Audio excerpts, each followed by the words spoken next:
Wait, I Sorry, think it's guys, here. camera settings, and then flip it. There you Okay. go. Cool. Yeah. All right. What's up, guys? Welcome, welcome, welcome. All right. Let's see here. Let's see the chat.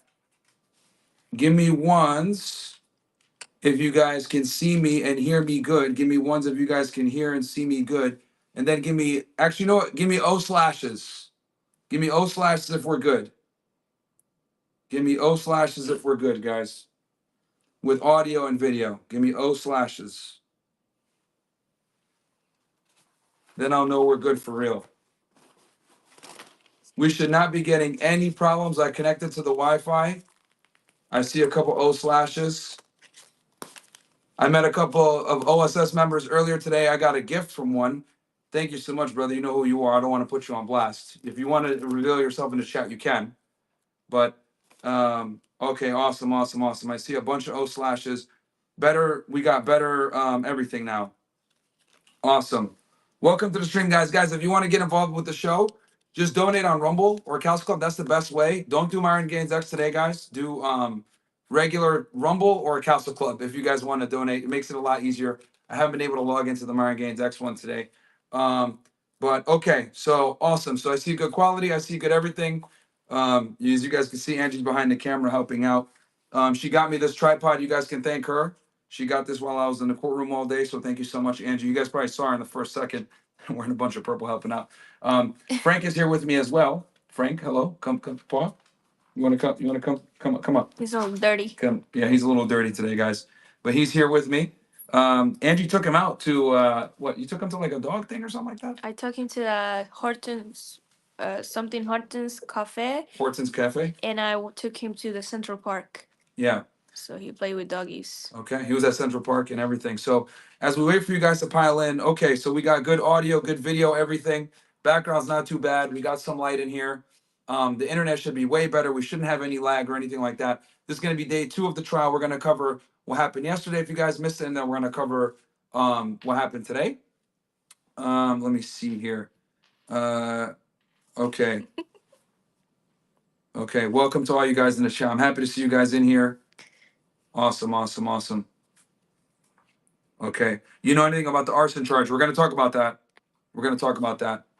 So, okay. While I wait for you guys to pile in here, then let me double check on YouTube app, make sure that we're good. And I apologize, guys. I don't know what happened. My thing just started crapping out, man. Out of nowhere, just started crapping out. Okay. Looks like I'm looking on YouTube, and it looks like we're pretty good quality, even though it's 720p, but it's still fairly high. And that's what happens when you're on fucking when I use YouTube Rumble for this. Okay, so I think we're good now. I think we're good. I see that we're good up on YouTube. Let me look at Rumble now. Make sure we're good on there.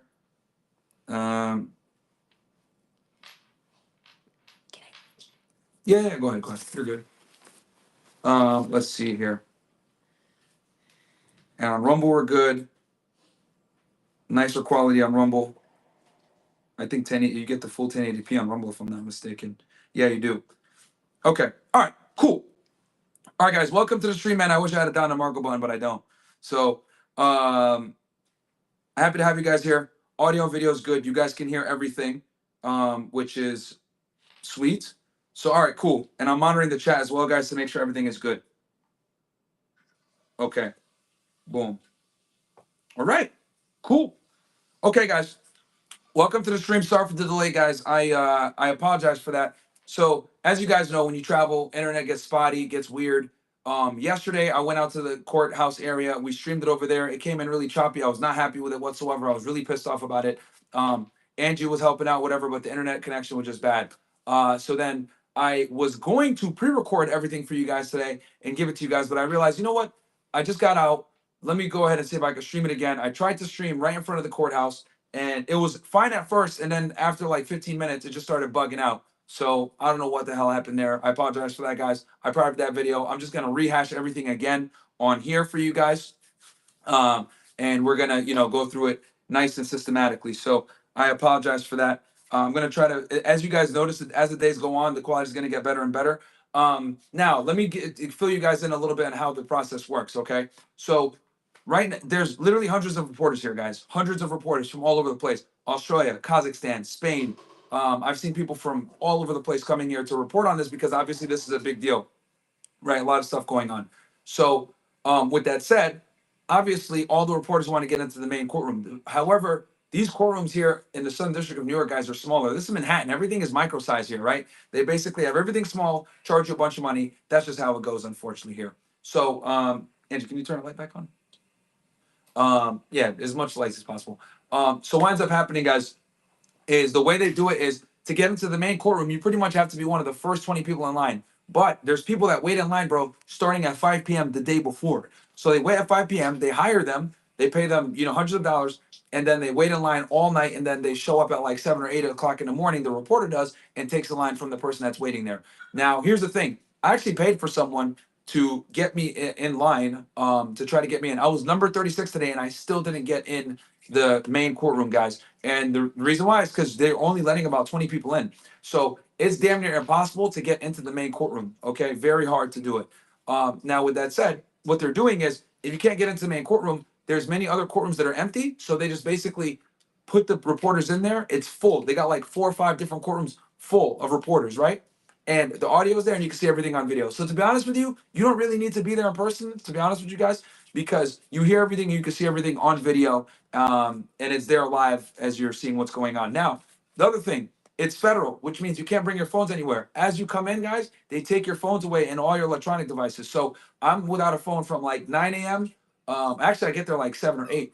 I'm without a phone until from that time up until about like well, they let you in around 8, so up until 5. So when I went on live yesterday or earlier today, I literally just walked out the courtroom and set the camera up and started streaming. But the problem is with that is the internet crapped out, as you guys saw. So I came back to the hotel, set up the Wi-Fi, and it's way better now, as you guys can see. We're not lagging as bad, right? And I'm able to monitor chats, and it's not terrible. And if you guys want to get involved in the stream, like I said before, donate on Rumble chat or Rumble Rant or on Castle Club. That's the best way. Myron Gaines X not for today. I'm probably going to be here the whole week, guys. And then I'm going to come back to Miami next week. I've cultivated some people that are probably going to be here the whole 8 weeks. And what I'll probably do is whoever's the best, I'm going to get with them. And then every single day of the trial, I'll bring them on the stream and we'll talk about what went down or whatever, right? We'll like give an update of what happened. Sorry, Frank's playing with his little toy on the side here, but Angie took it away. So we're gonna talk about what happened. So I'm gonna figure that out for you guys. And then on the really important days, I might come in myself and report just on those days. So yeah, let's see here. So we covered over the craziness in the courtroom. You can't bring your cameras in. Sorry, you can't bring your phone in or camera, anything like that. They take it. You gotta lock them up. And yeah, hundreds of people are here, guys. It's absolutely nuts. You cannot get in there. So, okay, let's quickly go over what went down yesterday, and then we're going to go into what went down today. So, yesterday, guys, 2 witnesses went on. Okay, a guy named Officer Flores and another guy named something Phillips, who used to be a stripper, right? So, the first guy was at the time, back March 5th, 2016, as you guys know, the famous CNN video that went viral everywhere. That was the guy that reported that incident, and he went there and dealt with it on March 5th, 2016. Now, from what I understand, he's a police officer for LAPD, but back then he was like a security director for the Intercontinental Hotel, where that situation happened with Diddy and Cassie. Now, during his testimony, I'm going to summarize this for you guys. Basically, the piece of evidence that they brought in was his incident report at the Intercontinental Hotel on that day. And basically, what happened was he reported, what transpired in that day, but he left out a couple of things that he didn't necessarily talk about when he that he left out things from the report that he talked about while he was on the stand. 2 big ones were that Cassie had a black eye, and that there was a third man in the room on the 6th floor of the Intercontinental Hotel. And the reason he saw this is because he went through to open the door when Cassie was getting her stuff and leaving, and he saw another individual in the room. Now, on cross-examination, Brian Steele, the attorney for Young Thug, got him on a couple of these inconsistencies, because the problem is that the black guy, namely, which is I would say the most important fact, he didn't put that in his incident report. And Brian was like, well, if it was such a pertinent fact back then and you remember it 10 years later while you're testifying, why didn't you put that in your incident report? You know, as someone who's security for the hotel, you have a duty to make sure if someone's actually injured on the property that you document it. And he didn't really have an answer for that. And the other thing that was very important is that he had the security guard said, Diddy told Cassie, you can't leave, right? That's what he told in his testimony. But when you read the report says Diddy told her to leave. So that's another big discrepancy that Brian Steele was able to catch him on. So on testimony, he says, oh yeah, Diddy told her not to leave. But in his report, it says Diddy told her to leave. Okay. And he says, how is it? And then he asked him, why didn't you put in the report that he told her to not leave, as you claim? And he said, oh, I didn't think it was that important at that time. It was like, well, you didn't think it was that important at that time, but now, 10 years later, you remember it in this trial. Now, granted, with that said, he's a security director over at Intercontinental. Does he think that this case is going to become a worldwide phenomenon where he's testifying in a federal courthouse in New York City? Probably not. He probably didn't foresee that. But it allowed Brian Steele the little wedge he needed to kind of attack his credibility. And that's what this is about, guys. I've talked about this before. I'll say it again. Throughout this trial, you're going to see the government's witnesses come up to scrutiny from the defense, challenging their character, challenging their integrity, challenging their story, the narrative. Are they telling the truth? Are they credible, etc.? So in this situation, before this guy became a police officer and properly understood how to write reports, he wrote this incident report, and it was obviously very poorly written, didn't have facts in it, and he mentioned facts during testimony that were not in that report that the government relied upon. So they beat him up on that. That was the first witness, right? Second witness was a stripper named Phillips, and he went for 2 days. During the direct examination, long story short, he basically was saying that he was getting paid by Cassie to have sex with her. He was basically an escort. He had met her through an escorting service. He was actually a stripper service. He was a stripper, but when he showed up, Cassie was there, and there was an individual there with a bandana and a white robe with a bandana over his face. He didn't know who he was, but he realized who it was after the fact by his voice, and he found out who Cassie was later on. They ended up having somewhat like a relationship where Diddy would call him over and Cassie would call him over, where he would hook up with her, and he would be paid, thousands of dollars to do this. And Diddy would be in there in the corner watching this happen and gooning, right? We talked about that yesterday. Now, today, okay, and if you guys want, that's all yesterday. Timestamps are there. I go over everything. I apologize for the choppy video, but the audio is what matters at the end of the day. And I go through everything in detail. So today it started off where they had him on cross-examination. So since he's a government witness, he got the direct examination by the government. Then he got the cross-examination by the defense. Now, I will be honest with you guys, the defense attorney that cross-examined him was not as strong as Brian Steele, who was another guy. Diddy has like 8 attorneys, by the way, chat, and there's 6 AUSAs. So 6 AUSAs and like 8 attorneys on Diddy's team. So this is obviously like, a big, big fucking deal. Okay. I haven't seen 6 AUSAs on a case in a very long time. That's like when you're, prosecuting huge organizations, mafia type stuff. The fact that they got 6 AUSAs for one guy on a RICO case is a little crazy, but obviously this case has a lot of media buzz, a lot of press, and it's probably the biggest case in hip hop in recent history, to be honest with you guys. So I'm not surprised that all these eyeballs are being involved in it. Okay, so let's see here. Hold on one sec, chat. Okay. I'm just looking at the chat, making sure everything is good. Dude said in here, expensive gooning. Okay. So, all right. So this guy gets brought again today on the cross-examination. Okay. And basically what they were doing, guys, was kind of going over his story again, trying to catch him in little holes there. The defense attorney didn't do really that great of a job of hitting him on cross. The one zinger that he did get was so the guy told a story of how he witnessed Diddy, okay, assault Cassie. And the way it went basically was he showed up, him and Cassie had sex, right? And after he has sex, what he basically does is he kind of sits there in the living room for a bit and he waits until he's dismissed, okay? Because during these freak offs, which would occur for hours at a time, sometimes days, there'd be sessions, okay, in these freak offs. And with these sessions, he would hook up with her after he, finishes. They take a break and then they go again and do another session. So during the session was completed, he's sitting there waiting, right? Because he can't leave until they tell him to leave. Then he's paid. Diddy and Cassie go to the room, right? Now, when he goes to the room with her, she comes out and she goes on her computer. He's sitting there in the living room seeing what's going on. She's working on something, and Diddy calls her. And when she does, she says, "Oh, give me 1 second. I'll be over there. I just have my private information up." Granted, this guy's a stranger. He's in the house. She has her private information there. She probably doesn't want to leave the computer unattended. Diddy flips out, says, "What the fuck do you mean? Give me a second." So he walks out the room and he throws a bottle at her. It passes her head and it smashes against the wall. And he grabs her and he drags her into the room. Now, he said he didn't see Diddy attack her, but he heard slapping sounds while they were in the other room. So obviously he can infer that he was beating her. And then after that, Diddy came out and told him, "Hey, do another session." Now, he claimed after he witnessed that, he wasn't able to get erect again. It was very difficult for him on the next occasions that they had the sexual encounters for him to get aroused whenever they were doing something after him seeing Diddy beat her like that. And then what he said after that was he would try to like check in with her and, see that she was okay. And whenever he texted her, she wouldn't respond. But sometimes she would text him so they can go ahead and he could be a part of the freak off, this guy. And this was all occurring in New York City.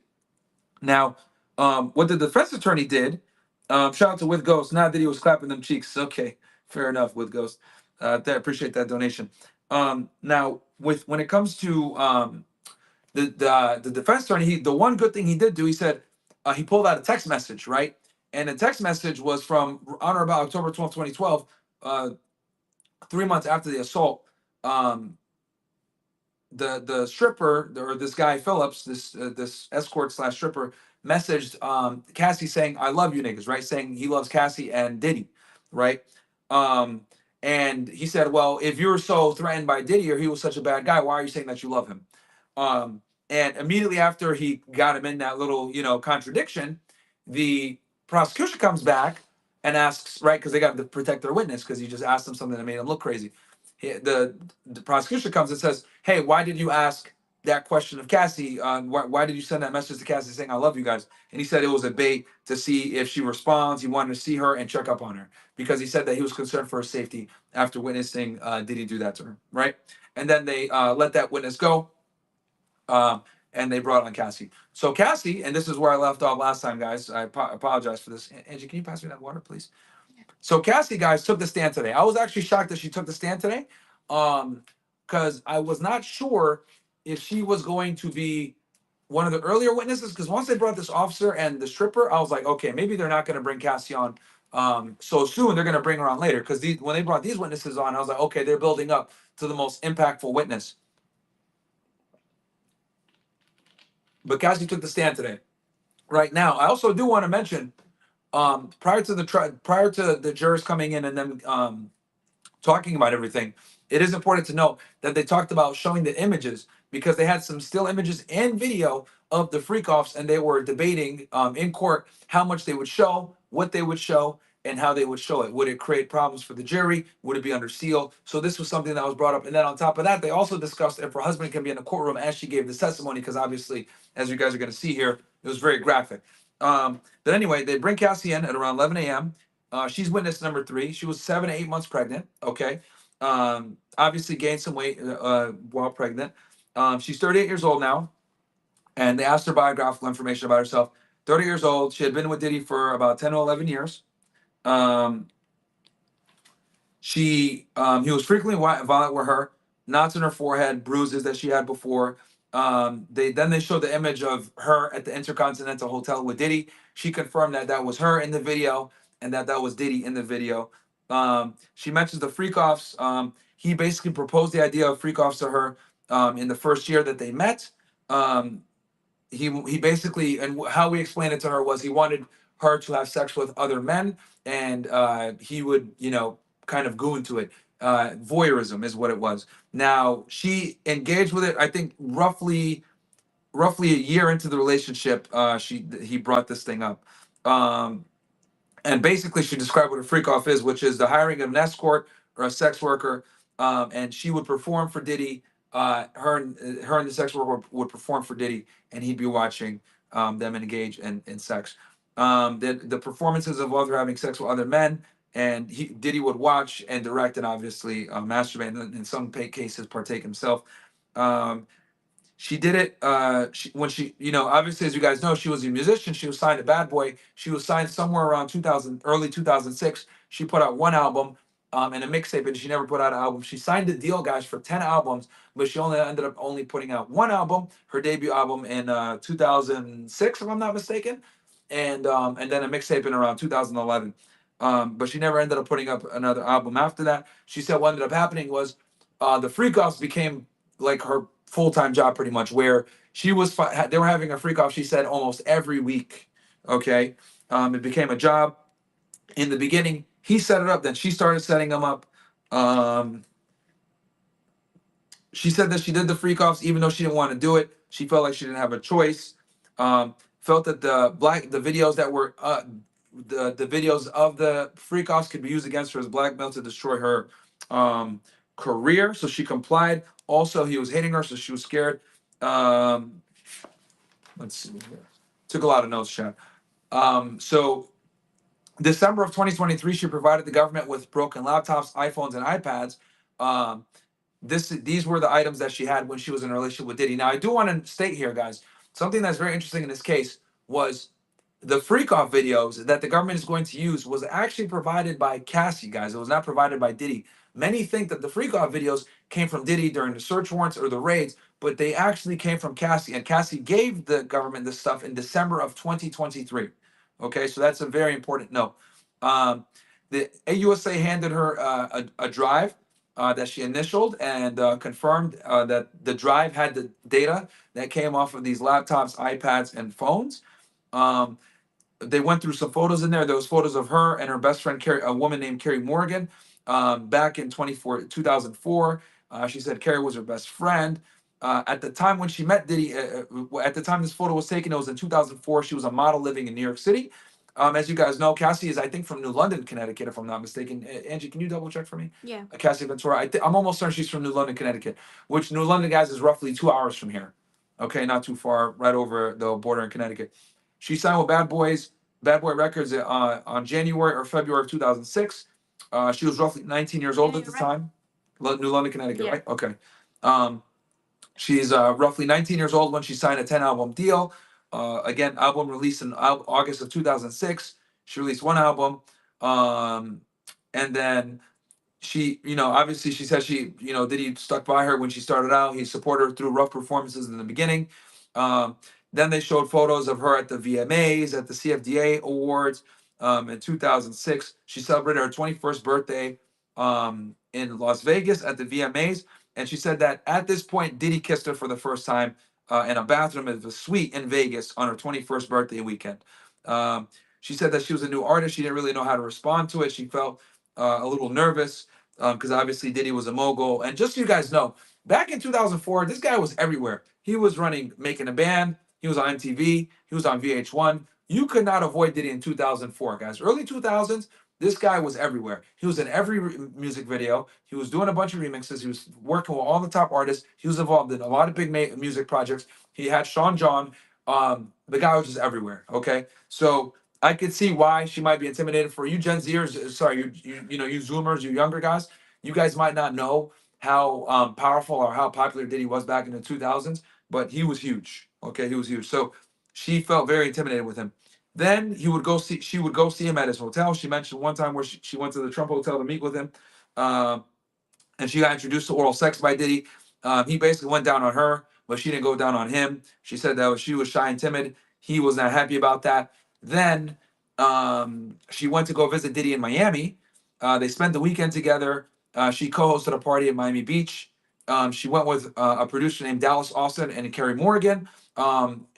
Diddy got a boat, and that was when they had sex for the first time. Um, she said that she was drinking wine during the day and they had drugs at night.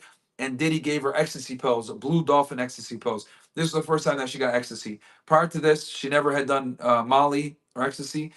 She only smoked weed and drank wine. Um, then the government showed, the AUSA showed a picture of her on the boat.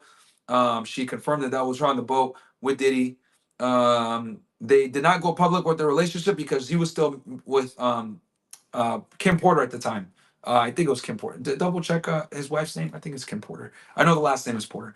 And the reason why he didn't go public is because he had that wife. He had kids. Obviously, optics because she was his artist. So, and it was Kim Porter. Thank you, Yeah. Angie, for fact checking. And then also, can you check when her first album was released? Cassie's first album. Cassie's Yeah, her first album and the name of it. I'm almost certain it was August of 2004. her first album was released 2004. Cassie?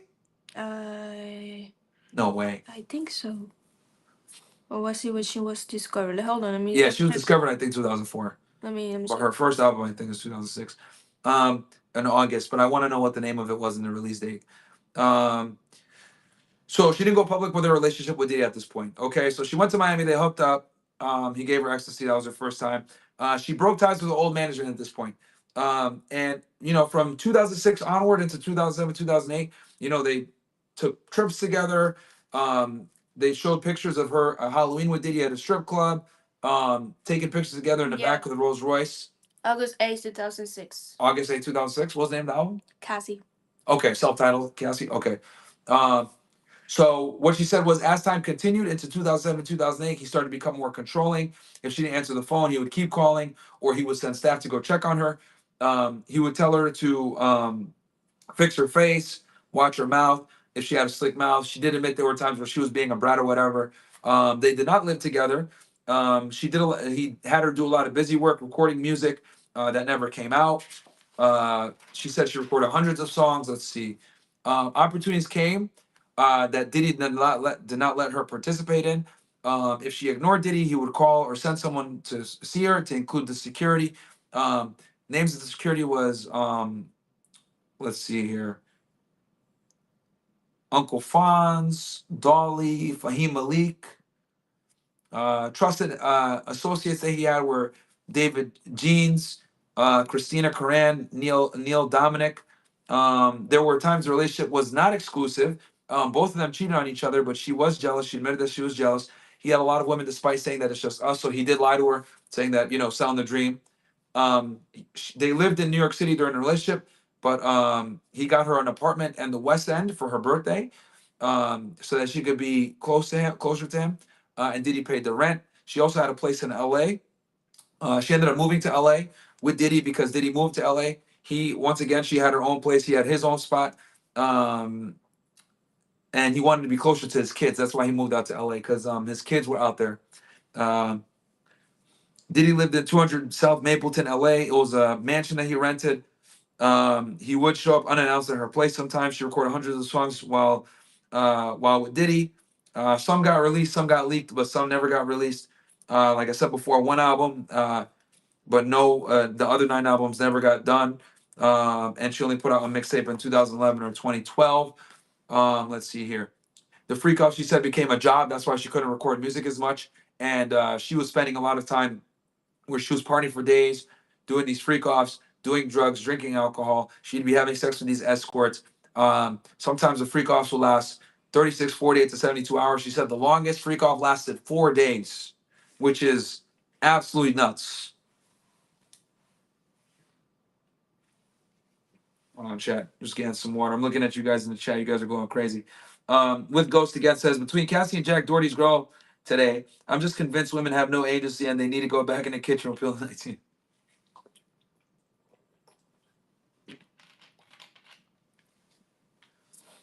So let's see here. Yeah, so longest freak off lasted 4 days. She said she would spend half the week recovering from the drugs and alcohol and the dehydration. If she would disobey, staff would take things away from her, laptops, phone, at Diddy's direction. D-Rock took things from her. That's the name of the other security guard, D-Rock. She got things back from Diddy when they made up, though. She was in constant contact with Fletcher, who was one of Diddy's assistants, and also with Christina Carone. She talked with her every day. She helped her with logistics. So Cassie was very intimately involved with his staff and the people that work for him. Diddy did have safes. She did tell one interesting story. Let me make a start on this. So Diddy and Suge Knight had beef, and she recalled one situation where they were in the middle of a freak off, and Malik, one of his security guards, I think Fahim Malik is the guy's name, told Diddy, hey, Suge is down the street at XYZ bar, and they basically stopped the freak off. and Diddy and Malik, and I think one other guy got dressed. They got like masks on and shit like that, and they left. And they came back about 30 minutes later. So nothing ended up happening, but they had information that Suge Knight was close by, and they went looking for him while they were in LA. Remember, he was living in LA at this time. So that was really interesting. She said that Diddy had guns, so did his security, and he would keep guns in a safe. And then on one instance, she told a story of where they went to the club, and they made her hold one of the guns for them. So yeah, that was very interesting. And you guys know, for those that don't know, Suge Knight was the former, executive for Death Row Records, over Tupac and Snoop Dogg and Dr. Dre. Um, Diddy and Suge Knight had problems with each other because Diddy at the time oversaw Biggie Smalls, the Notorious B.I.G., and Suge Knight was overseeing all the West Coast artists. There was the great, West Coast East Coast beef in the '90s. Suge Knight famously said, I'm not like these other guys dancing in the videos and shit like that, where he was, obviously taking shots at Diddy because Diddy would be in the back of the music videos dancing with Mace and with B.I.G., etc. So, there was quite a bit of beef there. And I don't think Diddy ever forgave Suge Knight or liked any of these West Coast guys after Biggie was, infamously killed. So they came back 30 minutes later. Diddy told her about swingers, mentioned the freak offs about 6 to 12 months in. The freak offs would be with random men. And then the prosecutor went back to asking about freak offs again. Let's see here. Yeah, you guys enjoying the stream, by the way? Give me O slash to the chat if you guys are enjoying the stream so far and it's good. Give me O slashes if audio and video is good and you guys are enjoying this thing.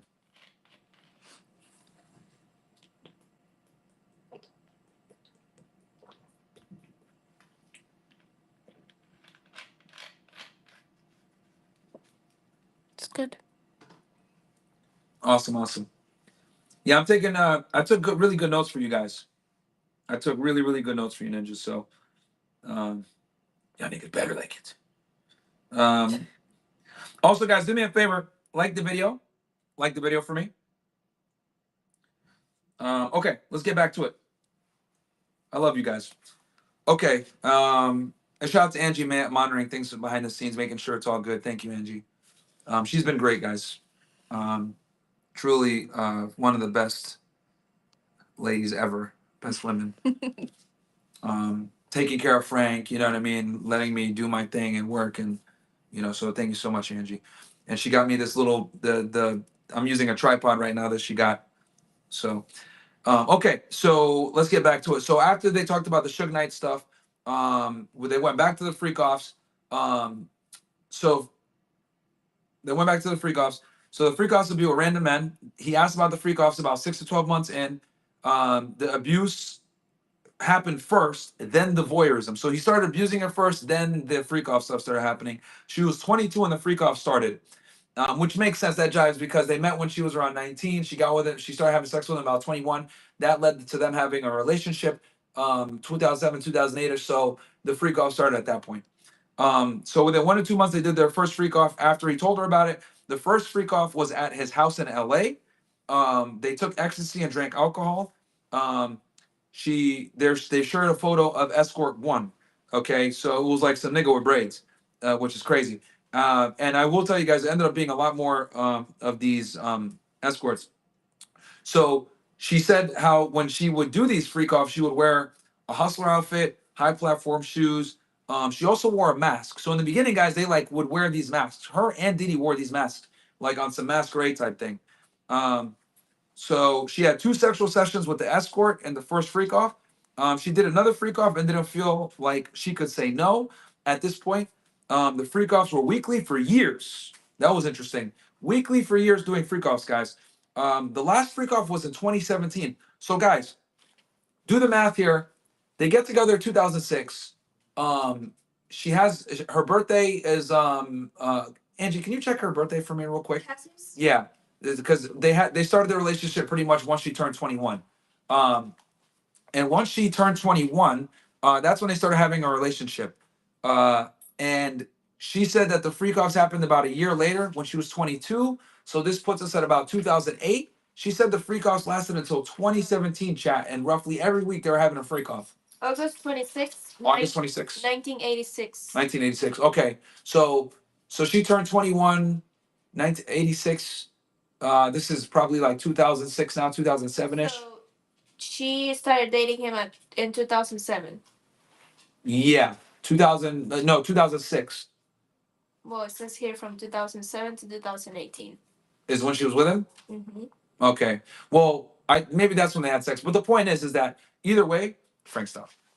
Either way, the big thing is she started having sex with him at 21, and then the freak out started about a year later, so at 22. So from so we could say right around 2008ish, she started having these freak offs up until 2017. So for like every week they were having freak offs, and they would go for like half a week.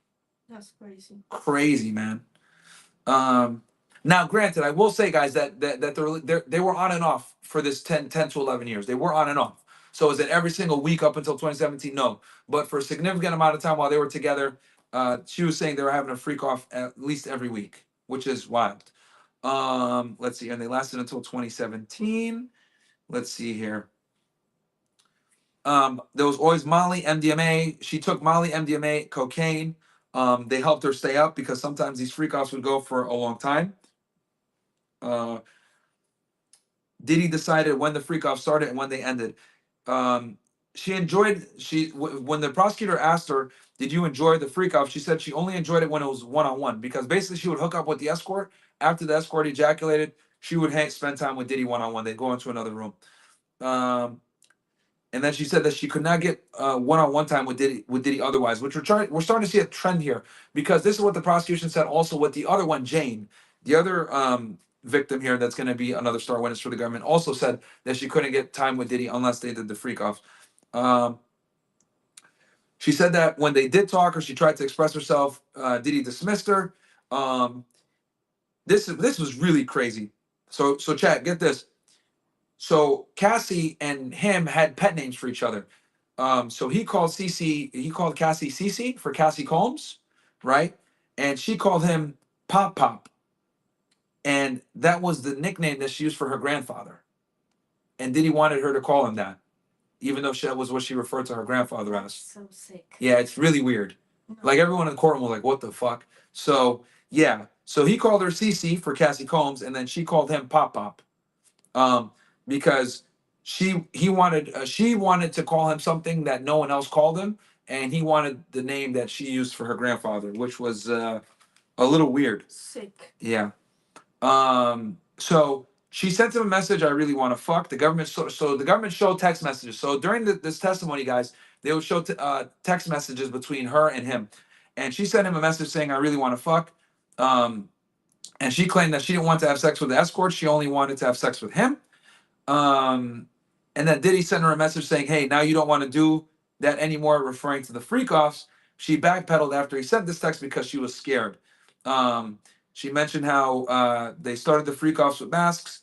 Diddy told her to wear masks and wigs to conceal her identity in the beginning. And then once they started to get more familiar with the escorts that they were using, they kind of stopped doing that. Cassie wore sexy outfits that she bought from Pleasure Chest in LA, Hustler, and wore stripper heels every time. Diddy decided what she wore every single time. She Diddy made sure that she always was waxed, had a tan, nails done, etc. Jackie, she would use the name Jackie Stark to book the hotels and dancers. Diddy's nickname was Frank White or Frank Black. They always made sure that they had supplies at the hotels that they met at. They would have Astroglide and Johnson's baby oil condoms. The baby oil. So Diddy had a very particular thing with the baby oil. This gets crazy.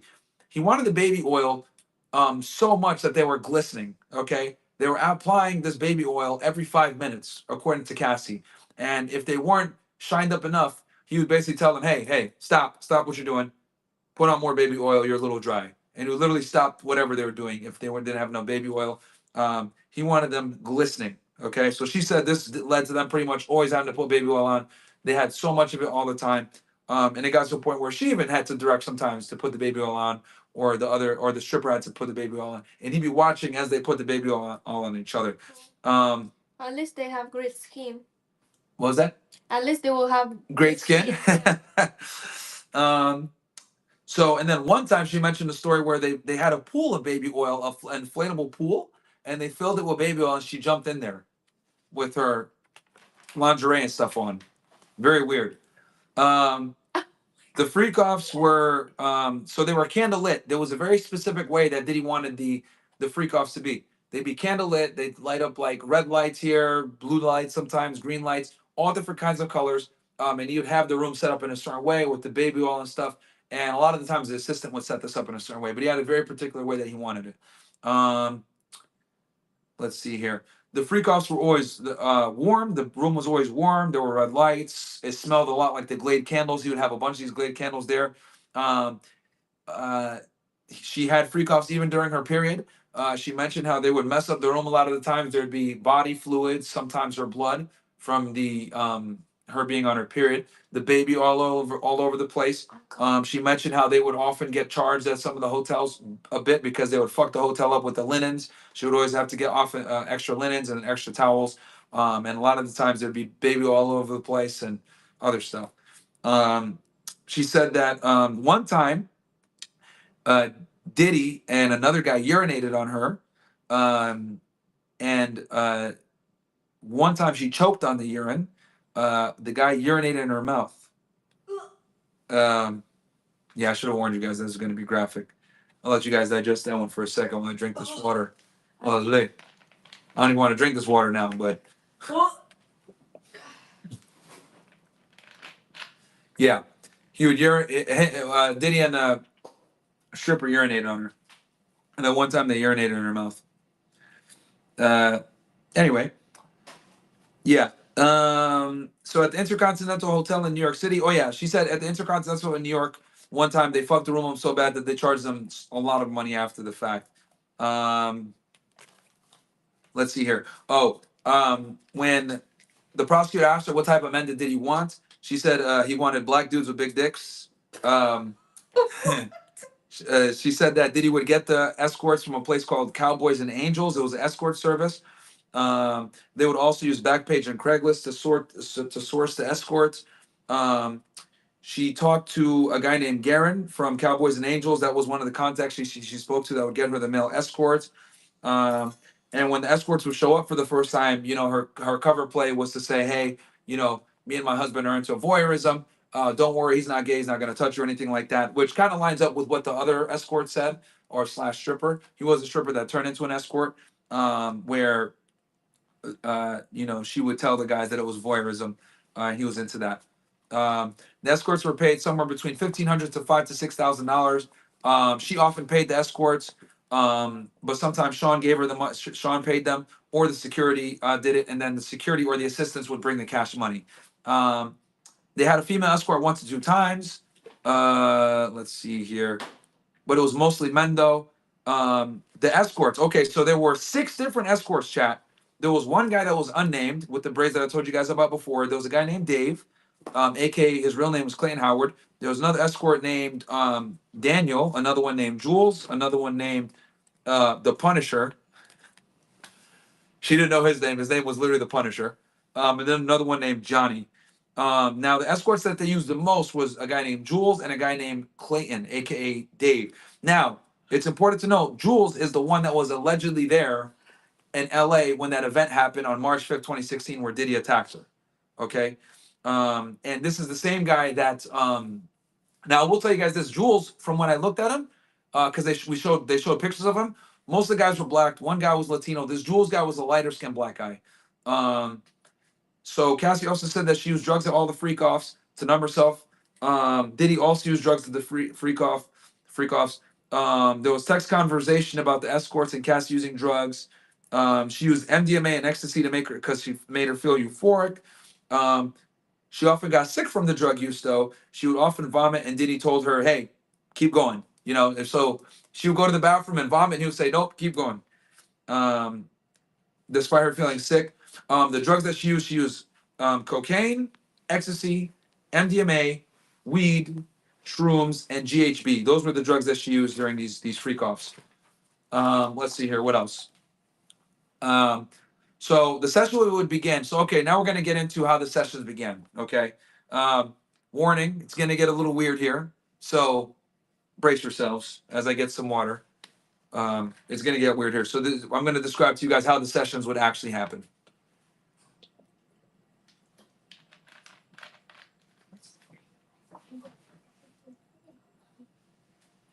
Also, guys, do me a favor. We got let me see how many ninjas are in here. We got 4.2K you guys watching right now on YouTube. Do me a solid, guys. Like the video. Let's get the engagement up. Let's get this to 5,000 watching. And if we could get this up to 5,000, I'll also cover some geopolitics with the hostage that got released. We'll cover the hostage that got released, and we'll also cover the other breaking news with Tory Lanes as well. He got stabbed at a thing. So like the video, guys. I only got 1.1K likes on YouTube. Let's go ahead and get over to, 4K likes. All right, smash that like button, guys. Now we're going to get into some crazy stuff here. This next stuff is wild. Okay. So next, now we're going to get into how they did this stuff, okay? Okay, so the session would begin, chat, where they'd walk into the room and they would start she would start gooning, and then the guy would start gooning. And as she was gooning to herself, she would describe the guy gooning to Diddy. So Diddy would be in a corner watching them both goon, and she would describe the guy gooning, okay, which was a little bit strange. And she admitted that this felt weird to her, but she did it because she loved Diddy, and she felt humiliated. Then they would start putting oil on each other and touching each other. They would do this until Diddy said, stop, or you guys can start moving on. Then that led to oral sex for both of them, and then they would go on to full-on sex. So basically, first, to recap, they would both goon. She would stare at him, and he stares at her, okay? And she, while she was gooning, she would describe the guy gooning to Diddy. Then they would start rubbing baby oil on each other to the preference that Diddy liked. He wanted them glistening, right? The whole body glistening. Then they would do oral sex. Then they would start smashing. Okay. Are we still alive? Yeah. Okay. Then, hold on one sec, chat. Okay. Then, let's see here. Then then after they had sex, Cassie and Diddy would go to the other room. Okay. Now this was after the guy ejaculated. Now the guy would ejaculate on either in Cassie or on her. Okay. This is where shit gets crazy, chat. Yeah, I need you niggas to like the video because what I'm about to say next is wild. I need y'all to like the goddamn video. We only got 1.4K likes. I need 3K likes before I say what I'm gonna say next, bro, because this shit's crazy, bro. This is crazy. I need y'all to like the goddamn video. Let's get to 3K so I can tell you guys what's next here. We got 4.3K you guys watching on YouTube. Let me check how many of you guys are watching on Rumble. And we got another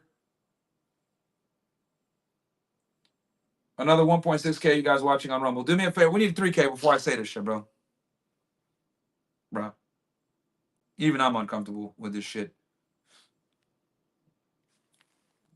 Let's get to 3K.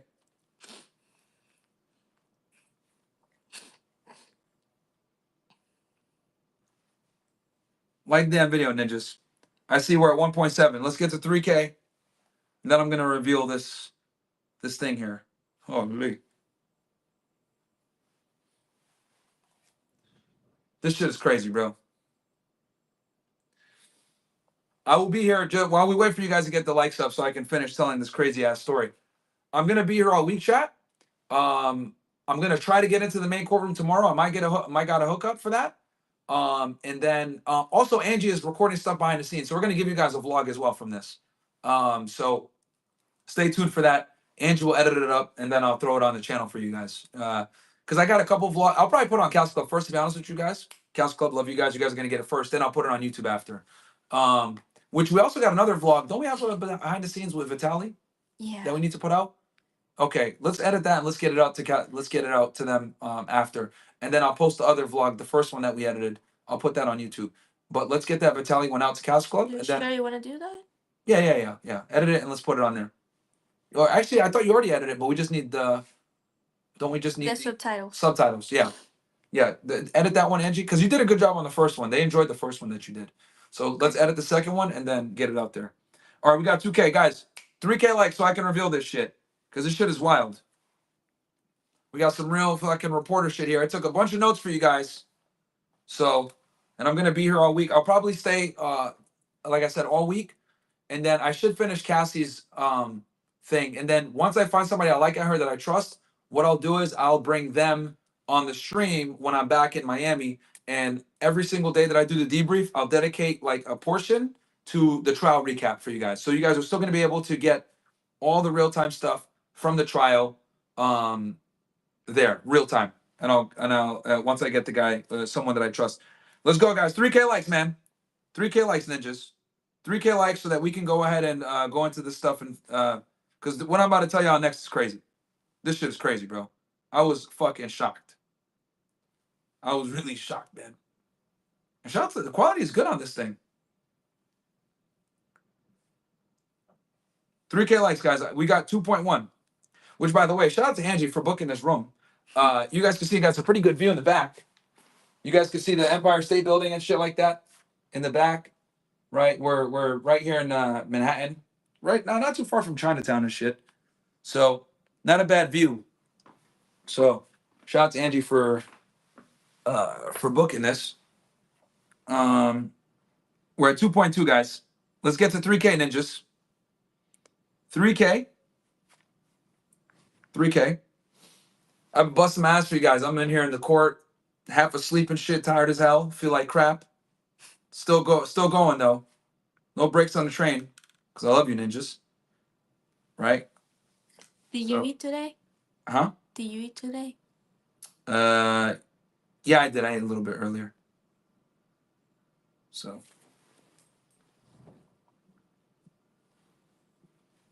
What are we at here? Let me look. 3,000 ninjas. 3,000. We got to get that engagement up, man. We got to get that engagement up, ninjas.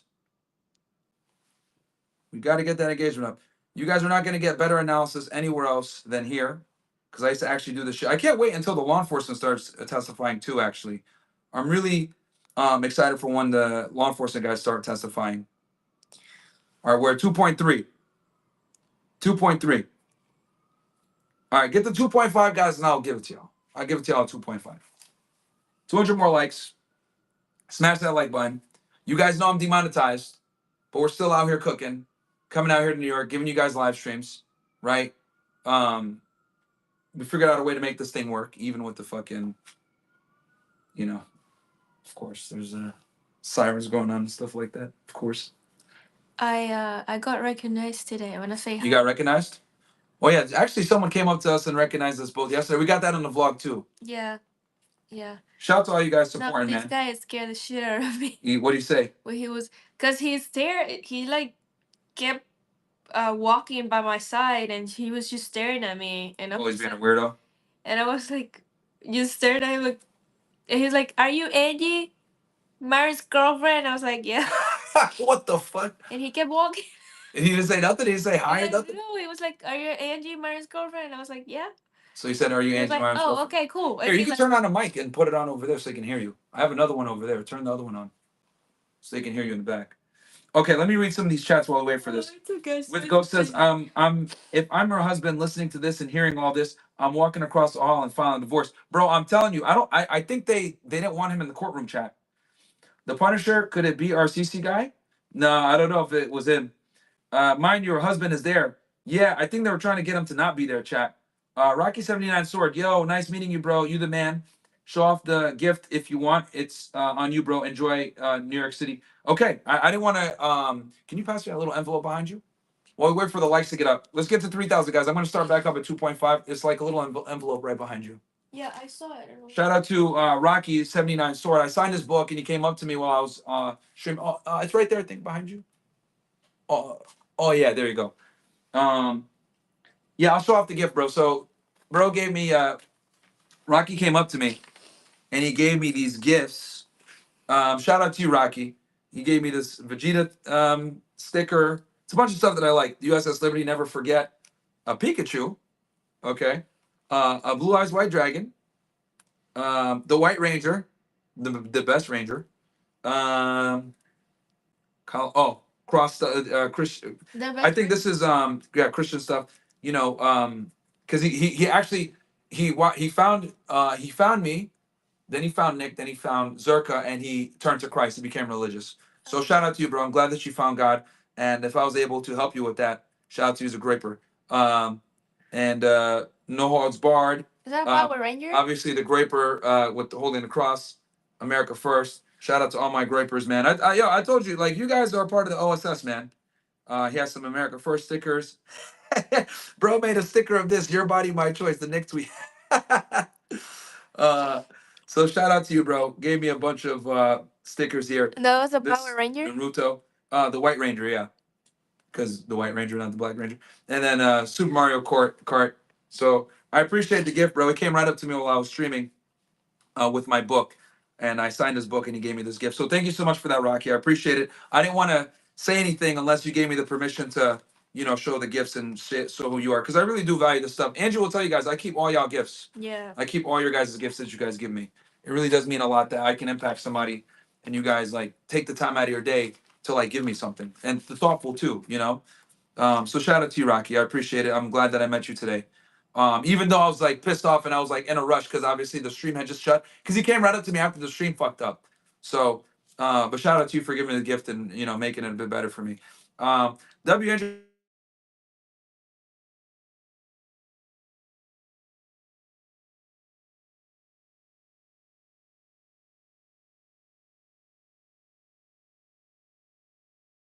Sorry. It's crazy how this entire story is them policing the diddler's dick. Nigga is mad nosy, but we're here for it. Yep, you got it. Angie, tell Myron to take you somewhere nice with this. I took her to a good Venezuelan restaurant yesterday that she loved. Cool. I'm All happy right. to be here. I think we read all the chat.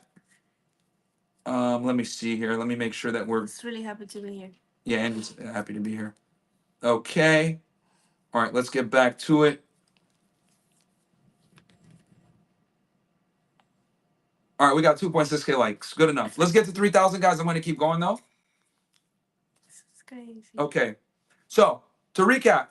So, Cassie basically recapped how she does this freak offs, right? So, when one session starts, so the escort comes in and the session begins, right? Remember, guys, to define it, freak offs are, sex escapades that last for many hours, sometimes days.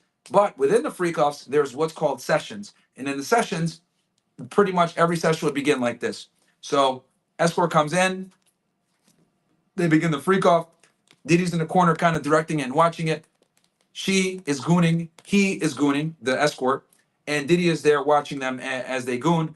And then he makes sure that Cassie and the escort are staring at each other as they're gooning. And Cassie has to say out loud what she sees as the guy's gooning to Diddy. Okay? After that's done, they put baby oil on each other. Literally, they have to be glistening, is the way that she described it. And they rub each other. After that's done, they engage in oral sex, Cassie and the escort. Then the escort and Cassie have sex. After they have sex, the escort either finishes in her or on her, and he doesn't wear a condom.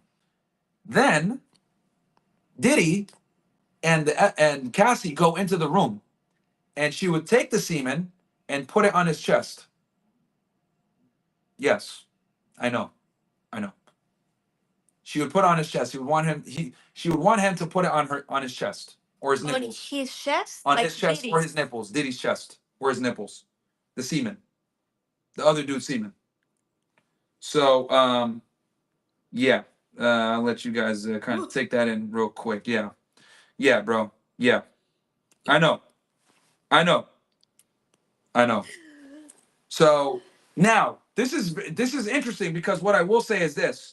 So remember that first Angie went to the bathroom. Okay. Remember that first escort that I told you guys about, Phillips? Well, Phillips told a story where he Angie's literally puking right now. Okay.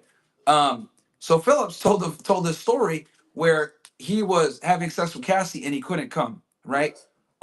And he lied and said that he came, right? In Cassie. So Cassie went into the room with Diddy, and Diddy came back out, right, and said, "Hey, did you come?" And he was like, "Yeah, I did." And he was like, "Are you sure?"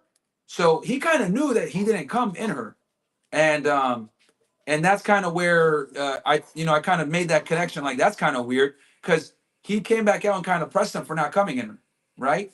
And then when Cassie came up and testified saying this, then it made sense. I was like, oh, okay.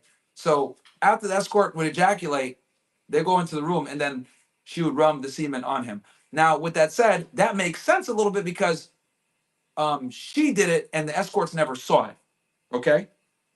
So yeah. So carrying on. I'm sorry. If the escort didn't ejaculate the way that Diddy wanted, he would either pay them less or not pay them. Each sex session, right? Remember, the freak off would go off for many hours, but each session lasted 1 to 3 hours, which was a round basically. The freak off could be 3 to 4 men. Okay, the entire freak off could be with 3 to 4 different men. The session could be with 2 to 3 men. Uh, Diddy would be in the corner asking her how the dick felt and how she felt masturbating as she was having sex with these escorts. Um, some of the escorts had problems with erections, and if when Diddy spoke and moved stuff around, because mind you, remember he's the escorts are like having sex with Cassie. He is there in the corner, and he would like tell them to stop and readjust stuff, right? Maybe the lighting or whatever. So some of the escorts had problems with this and couldn't, finish, or they couldn't maintain an erection. And if they couldn't, Diddy would just tell them to leave and wouldn't pay them. Or one time she said he would have a pep talk with them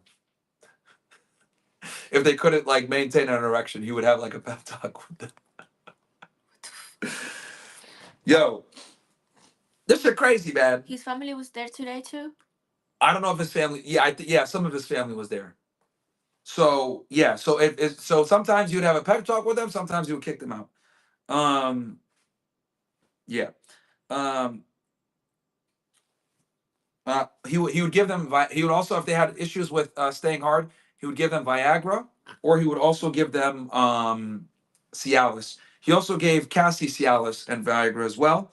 After the session, after Cassie had her session with this guy, her and Diddy would go to the other room and have sex. So she said that Diddy recorded this stuff on tape, phones, iPads, iPhones. Mind you, guys remember these freak offs started in 2008, and then they progressed into 2017. So the recording devices changed. Um, he was recording what was happening since the first year it happened. So he was recording this allegedly since like 2008 from when this first started happening. Do the math for me real quick, Angie. When she turned 21, and then a year from that, when they roughly started having sex. So she turned 21 August of 20. To figure out what year she turned 21. She's 38 now, but yeah, figure out what year they started. 38. Yeah, she's 38 right now.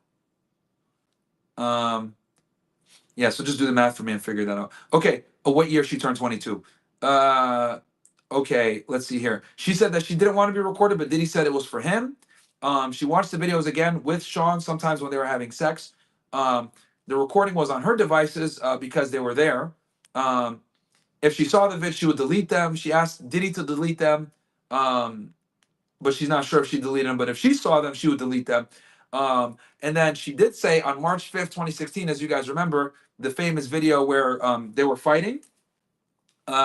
She said that was after a freak off. She wanted to leave, so she did confirm that day was that was a freak off day, where she just got too tired and Diddy hit her and she got a black eye. And 2007. 2007 is when she turned 22. 21. 21. So 2008 then is roughly when the freak off started happening then. So let's see here. So she left the freak off in LA at the Intercontinental when it got violent.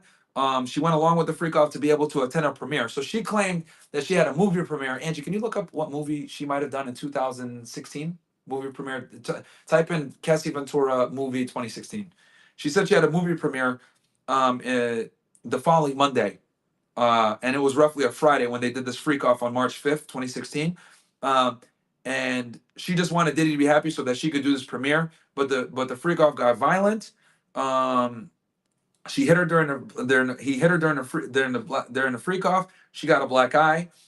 Jules was the escort that was there, one of the frequents. Um, she claimed that when Diddy was distracted, she ran out of the hotel and went to the elevator, and Diddy obviously followed her and threw her to the ground, as you guys saw in the video famously. Um, and I can link the video below for you guys in the description, so you guys know what I'm talking about. So in 2016, 2016, she starred like two movies: The Perfect Match, which is like a rom com, and Honey 3. I don't know if you know Honey. Okay, so she two rom coms in 2016. One rom com One and rom com, The Perfect Match, and what was the other one? Honey. It's a Honey? dance movie. When did they release? Because then we'll know which movie it was. Because she said the premiere was on or about a few days after March 5th. We know the assault happened March 5th, 2016. So when thrown, she covered her face and she stayed on the ground, as you guys can see in the video. She said she never tried to fight Diddy back because she was scared. And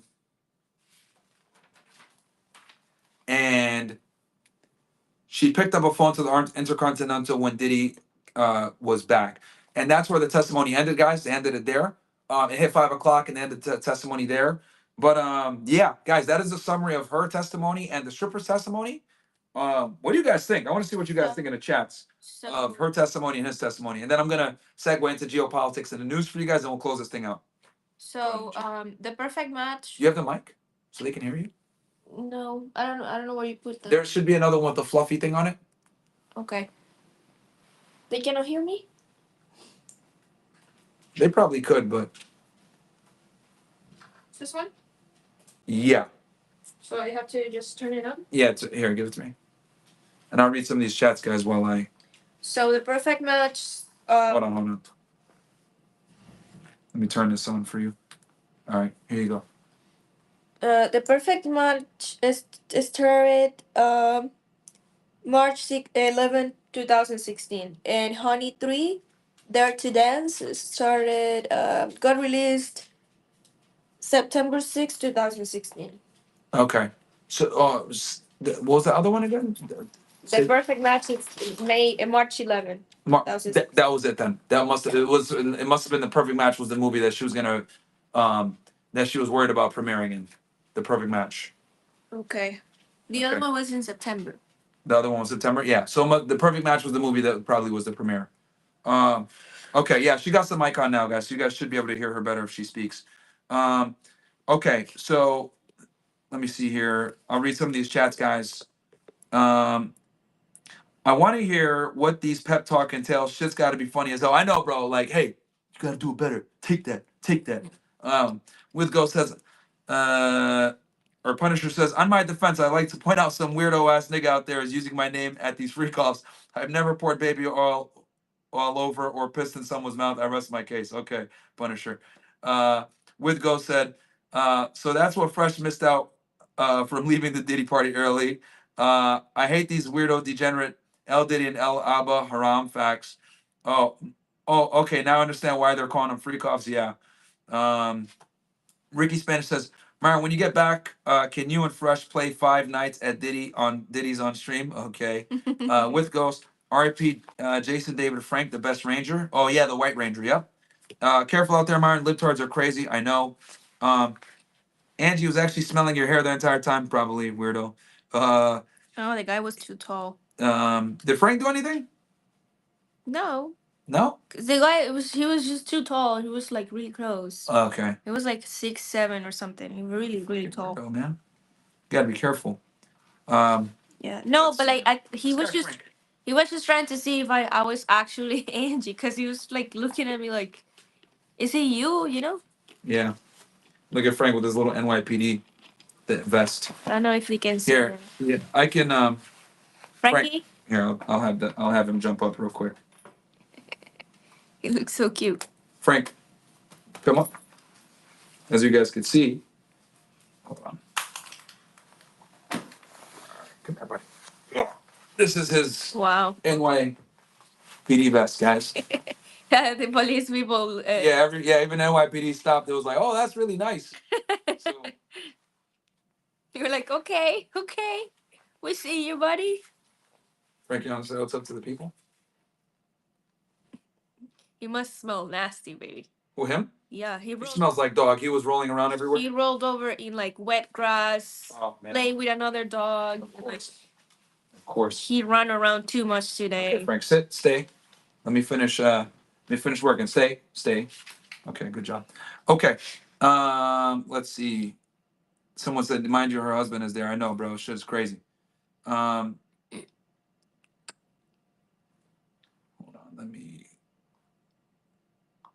Hold on. I'm trying to.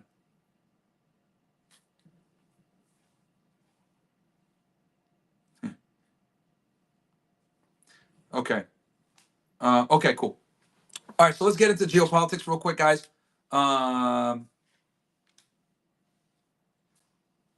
We got 20,000 you guys watching on YouTube? No way. Hold on. Let me look at this shit. We got 19K on YouTube. Let's go, baby. I don't know what the fuck happened. Well, welcome to the stream, guys. Welcome to the stream. We got 19K of you guys in here. So yeah, did a recap on the thing, guys. I'm absolutely gonna be Frank, stop. Stay. Okay. Shout out to all you guys. We got 19,000 y'all niggas in here. God damn. What the fuck just happened? I don't know what happened. Well, you have a total of 21K. Hey, I'm not view buying, guys. You guys see me right here. How could I be view buying? I'm not view buying. And you guys know I would never view buy. That shit is crazy. Somebody rated? What is that? Frank, stop. Somebody may be rated. I don't know. Well, welcome to the stream, guys. So yeah, we summarized the Cassie stuff. So look, I'll be honest with you guys. Let me give you guys my take on this thing. Right now, be honest with y'all. Unless I think the government didn't get into like the really juicy stuff yet with the freak offs and the videos. Like they talked about it, but they didn't show the videos yet.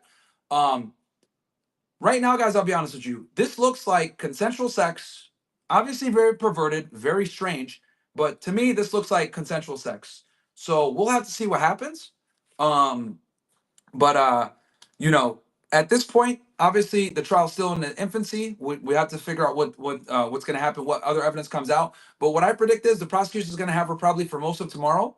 They're going to continue on direct, and then cross-examination. They're absolutely going to attack her. And I already predict what they're going to probably do. They're going to attack her and call her promiscuous. They're going to say that you called a lot of these escorts. You coordinated the escorts. You know what you were doing.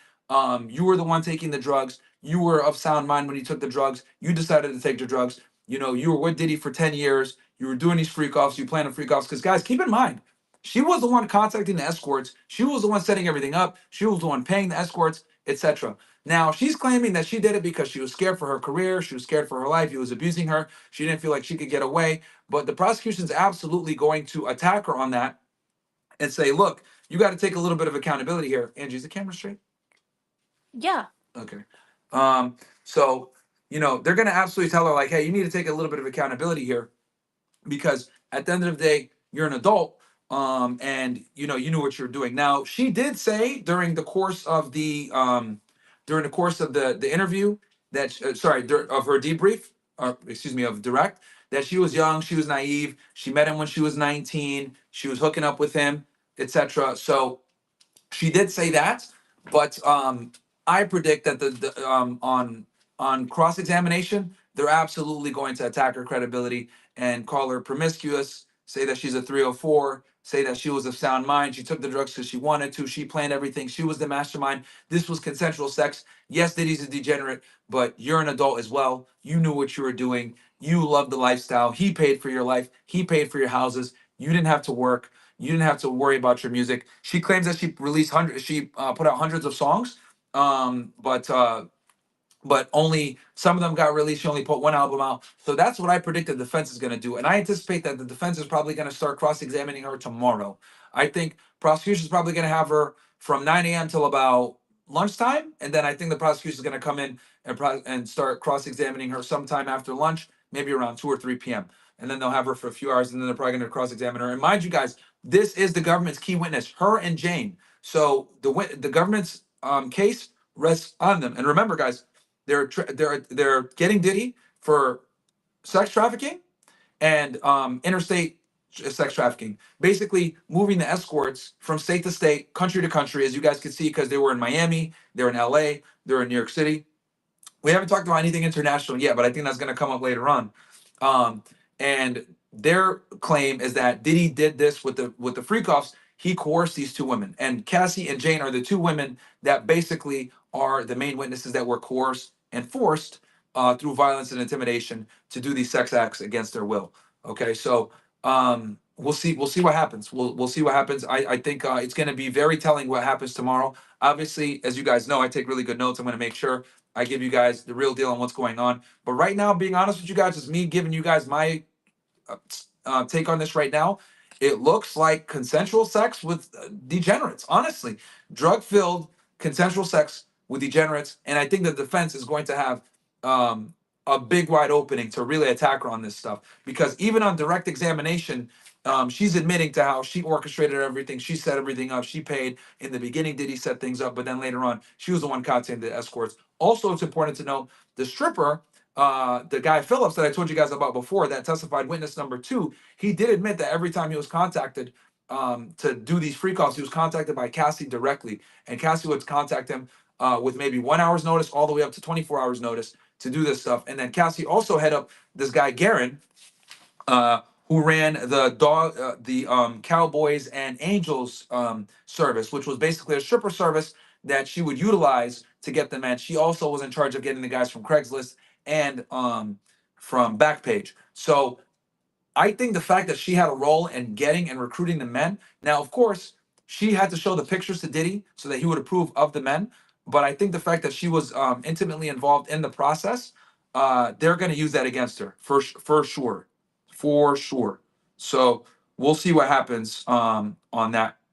Can But I ask something? yeah, go ahead, Angie. So how? Yeah, if you got questions, Angie, go ahead. Yeah. So it might be a stupid question, Hey but guys, we got 3K likes with 17K niggas in here somehow.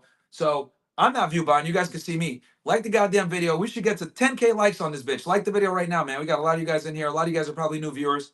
Welcome to Myron Gaines X, where we do political, cultural commentary, and we're following the Diddy case. Former special agent. I was in there taking notes and giving you guys the breakdown of what happened. But sorry, Angie, what's your question?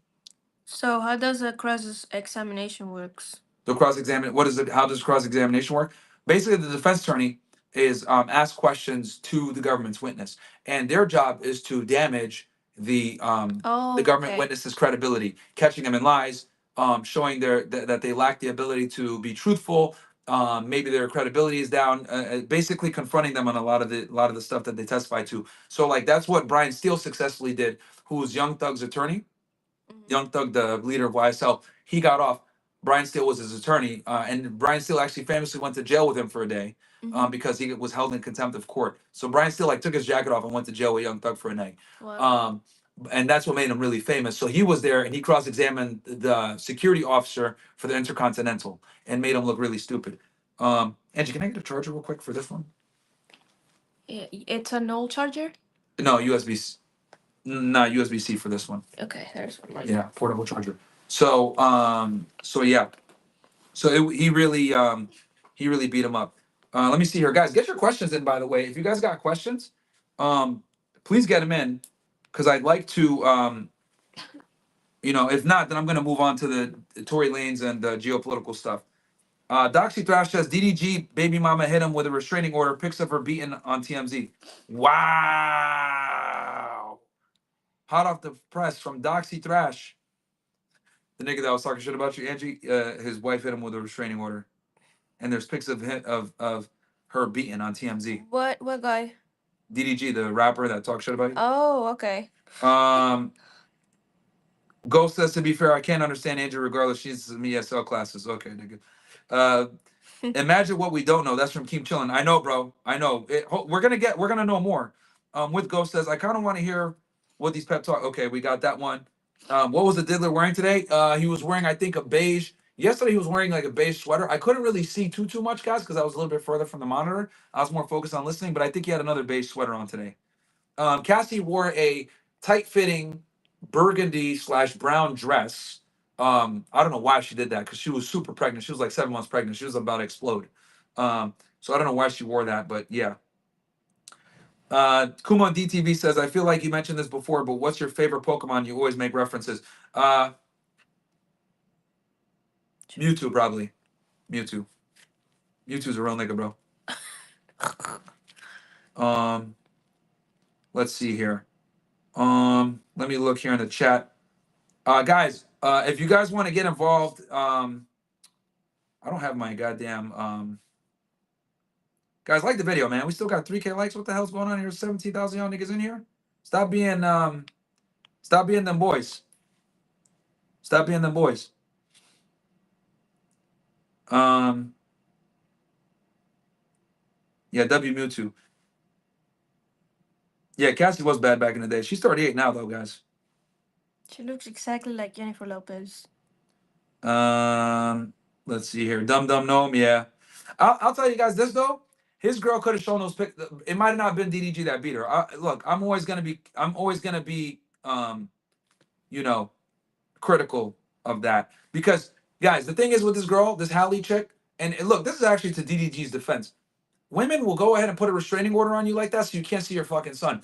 And she is mad that DDG is out with all these other girls streaming, putting out music, whatever. So she's hating. I wouldn't be surprised if she wasn't trying to,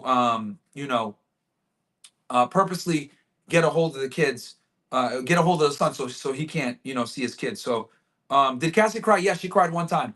But I will say, chat, that she was surprisingly composed. She was able to. She did stammer a bit when giving answers or whatever, but she was fairly articulate. She, had to ask her AOSA a few times to repeat themselves. But she was pretty coherent, articulate. She cried one time. I think it was when they mentioned something about the freak offs. She cried, but it was very brief. Like it was like maybe 20 seconds. Mind you, she's also very pregnant, chat. Very, very pregnant right now. And now we got 20,000 y'all watching live. Shout out to you guys, man. Shout out to you ninjas. If you guys are new here, welcome to the channel. Myron Gaines, one half of the Fresh and Fit podcast, covering what's going on with Diddy, with the Diddy case. Cassie taking a stand. Used to be a special agent with Homeland Security Investigations, HSI. I actually worked for the agency that is currently investigating the case. Another thing that I don't like about the courtroom, I didn't get to tell you guys about this. So the way the courtroom is set up, guys, right, is so this table, imagine this being a table right here, right? This is the prosecution.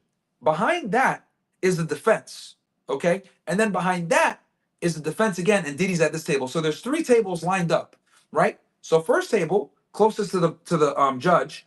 So judge is right here, AUSA is right here. 6 female AUSAs, okay?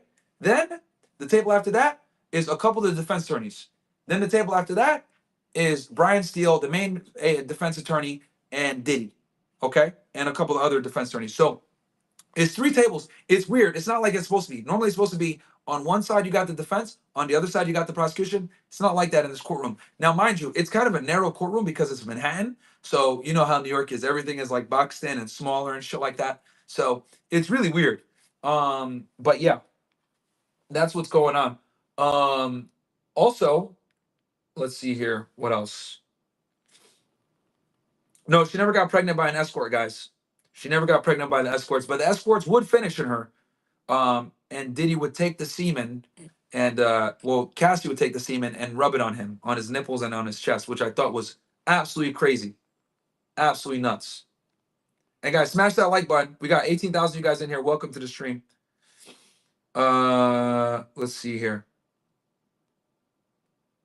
Mark, can you make a guide on how to make money standing for reporters? Yeah, well, I don't know about that, but I will say this, guys. So the way, okay, let me address this too, because a couple of you guys were in my comments yesterday saying some bullshit about Myron. You lied about being in the thing. Number one, very few people, guys, can actually get into the real courtroom. Okay, the real courtroom is on the 26th floor. It's 26A. Okay, they only let in about 20 people. Okay, to that courtroom. All right, so you got Diddy there, his family, a bunch of maybe law enforcement agencies, whatever it may be, a bunch of people in that courtroom. It's packed. And guys, the courtrooms are not that big here, okay? Because it's Manhattan, like I told you, it's kind of narrow. So once that courtroom is filled, so the first 20 people get in. Once that courtroom is filled, what they start doing is they start funneling the reporters, because there's hundreds of reporters here, hundreds, okay, from different countries, Kazakhstan, Spain, Australia, people from all over the country, all over the world. TMZ is here. Every single Fox News, CNN, ABC, NBC, TMZ, everybody's here, right? A bunch of YouTubers are here. A bunch of bloggers are here. Hip hop bloggers are here, right? So what they do is once that first 20 is filled into the courtroom, Then they start dispersing the other courtrooms because all the other courtrooms are still open. They start putting all the reporters in all the other courtrooms. It's an empty courtroom. Like there's no jury in there, nothing like that. It's an empty courtroom, but they have a big screen TV in there. You sit in there, the big screen TV, and then there's audio that plays, so you can see everything that's happening, and then you can also hear everything that's happening. Now, mind you, the quality isn't that great because it's a camera, and you can't see the jury. You can only see the prosecutors, and you can see the witness on the stand. That's all you can see, but you can hear everything. So unless you're there at like the crack, not even if you're there at the crack of dawn, it's very hard to get in there. Now, this is what I did, guys. So yesterday, after I couldn't get in there, I paid someone to wait in line for me. I spent like $300. Okay, $300. Someone was waiting in line for me. I was number 36. So I show up there this morning at like 8 o'clock, right, to meet my guy. He's like, "All right, man, I was here all night. Peace out." He was there from like 10 or 11 p.m. last night. He was there. He stayed there all night. I show up. I take the spot from him right at 8 o'clock. I get in. You didn't tell me that. Yeah. Well, yeah. So I didn't want to wake you up. You were sleeping, remember? Okay. So I go there, meet my guy. He gets me in. Right after he gets me, I take a spot. He goes home to go sleep. I get in. I'm number 36. I still couldn't get into the main courtroom. I think they only took the top 20. Now, this is what people have been doing. So when lunchtime hits, right, they go downstairs because everyone leaves the courtroom when there's lunchtime, right? Some people, what they did was as soon as lunchtime hits at 12, they go downstairs and they get in line to get into the main courtroom because there's a line in the courthouse. So there's a line outside the courthouse to get in. Then there's another line in the courthouse. Once you're inside the courthouse. Okay. So it's a whole mafia. It's like a whole organized thing. So once we do the first part of the trial, and it's lunchtime, some people, instead of going to go eat lunch, they wait down there to get in the main courtroom. So what they did today, the people that went down there, they didn't let them in to the main courtroom. They only let the people in that were there earlier. Oh, okay. So people were trying to get around the trick, waiting there earlier. They caught on to that. I said no. So then they only took the 20 that went in from before. So long story short, if you don't get in the morning, right, you're not going to get into the main courtroom. Here's the other thing. What time? People start waiting. You want to know when they start waiting? Yeah, that's what I was. 5 p.m. So at 5 p.m. today, when I left, there were people already waiting in line for the next day. No. There's a business here. There's a service where they're waiting in line for you, and then you show up the next morning. Like you did. Like I did, but I still couldn't get in, even doing that. So honestly, if you're not in the top 10 to 20, you're not getting in. So I'm not even gonna. There's no point. Like I might as well just honestly, all you're missing is it doesn't matter because all you see. Okay, you see the back of Diddy's head. You see maybe some of the people in there. I'm gonna try to get in tomorrow. I got a guy. He might try to get me in. If I make it in one day, that's cool. Because my thing. $3 more $100. No. I'm not gonna pay. It's someone that he's whatever. But he's gonna wait from 5 p.m. No, I think he's gonna have a guy waiting there. They have some kind of situation. Wow, it's a whole mafia. Guys, there's a whole YouTube niche here, by the way. FYI, I learned this shit from being here, bro. There's a whole YouTube niche chat of dudes that follow big court cases all across the country. It's like a whole other YouTube niche, and they just kind of act like reporters. They literally follow big cases all across the country. Well, you know what? I was looking at the YouTube page on Diddy's, like if you put Diddy on YouTube, yeah, the first video that pops up, it's a 4.1 million views video from a girl that says that she's been in the courthouse and she's explained everything with fully detailed everything. It's like a Nation girl. I don't know if you've seen her. You know what? I think I know who you're talking about. Yeah. I think I know who. But she's got crazy views on that video. Yeah, I know I think I know who you're talking about. So yeah, man. But she literally describes the courthouse with every detail, like the colors of the walls, like how the floor was, the ceiling, everything. Yeah, and I'm putting up the live chat right here, guys. By the way, sorry I didn't put it up from before. We got 21,000 you guys in here, man. Welcome. I guess you guys really like this breakdown stuff. And obviously, I'm cutting out a lot for you guys. There was testimony here that wasn't even because they kept asking her the same shit over and over with Cassie. So I'm giving you guys the stuff that matters. But it was getting really redundant. They were asking her the same questions over and over. They were asking a couple of other witnesses the same questions over and over. So it was really annoying. But I got y'all ninjas, man. I got y'all ninjas. What else? Let me look here.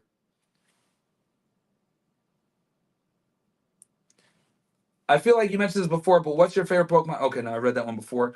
But yeah, so there's a whole niche of that, people. So what I'm gonna try to do tomorrow, guys, is I'm gonna try to get in the courtroom. If I do get in the courtroom, guys, honestly, I just need to go in there one day, because what I'm gonna do is I'm gonna point to you guys like kind of the demeanor in the courtroom, what who the case agent is. From what I understand, the case agent is like some white dude. I want to meet him. That's what I want to do, because I'm confident if I can meet the case agent and say, hey, what's up, bro? I used to work for HSI, blah blah blah. Maybe I could get some extra sauce for y'all, right? He obviously can't tell me about like the investigation, like actively. But whatever's like already publicly out there, I could talk to him about, because I could speak that language. You know what I mean? I used to be on the job. I've done human trafficking, human smuggling. I've told you guys before. This is a 15 case. When we looked at the case number, so I know what it is. And then HSI in New York, I've actually been to the field office here before. I came out here one time for an organized crime case, Chinese organized crime case, and there was like a link up here with some triad people. So I was coming up here and I was working with HSI New York. So they're a very good office. I will tell you guys that this HSI office is good, and then this U.S. Attorney's office is very aggressive. But what I will say, from what I'm seeing right now with the evidence, with the testimony, obviously it's only day 2, so we'll see. But to me, it just looks like a lot of degenerate sex. Cassie participating in it, she organized a lot of this stuff. So they're gonna need to, get a little bit more aggressive with proving the case on the prosecution side. But again, this thing is gonna take about 8 weeks, chat. 8 weeks. They're estimating that this thing is gonna go into they're trying to end it before July 4th. So we'll see. We'll see what happens. They're gonna go Monday to Friday. Also, starting next week, chat. 9:30. They're gonna start the trial at 9:30 and try to end it at 3. And they're gonna have shorter lunches. Okay, they're gonna have like a 30-minute lunch only. So that's what they're trying to do to kind of get it through faster as well. So that's what they got going on. And also for you guys, a lot of you guys that are in here are new, subscribe to the channel. Talk Trump in the Middle East. Okay, before I go into the Middle East, because as you guys know, I cover everything on this channel, political commentary, everything. Before I cover the Middle East, let's see here. Are there any other questions on this situation with what's it called? Any other questions? Call Ack.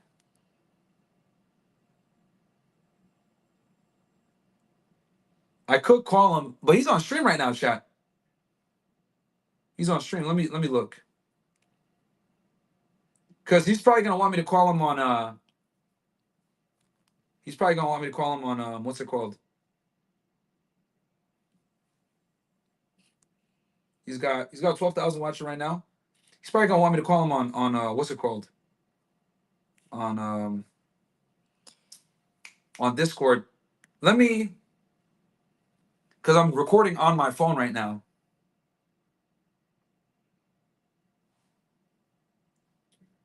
Hold on.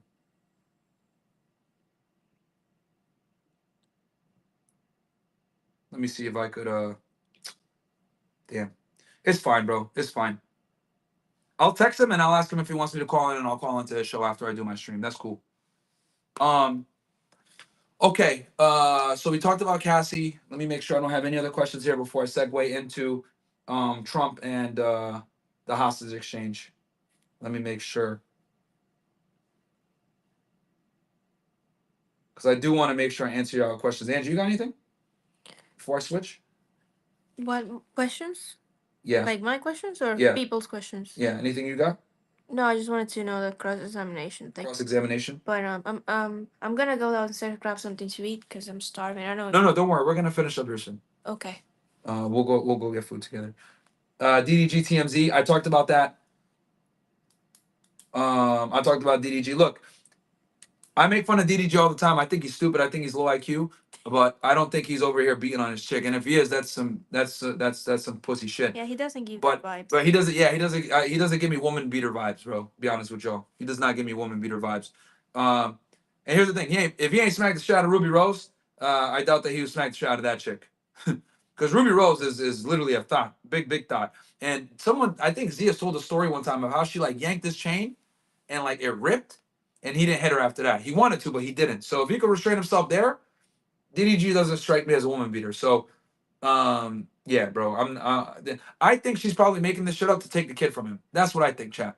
Because I know that they've had this custody battle. She don't want him having a son like that. She's using that shit as leverage. So Despite the fact that I have my disagreements with DDG, I don't think he's a woman beater, and I hope he gets access to his son. You know what I mean? Because you need your son at the end of the day. And I'm not gonna fucking, kick him while he's down on this bullshit.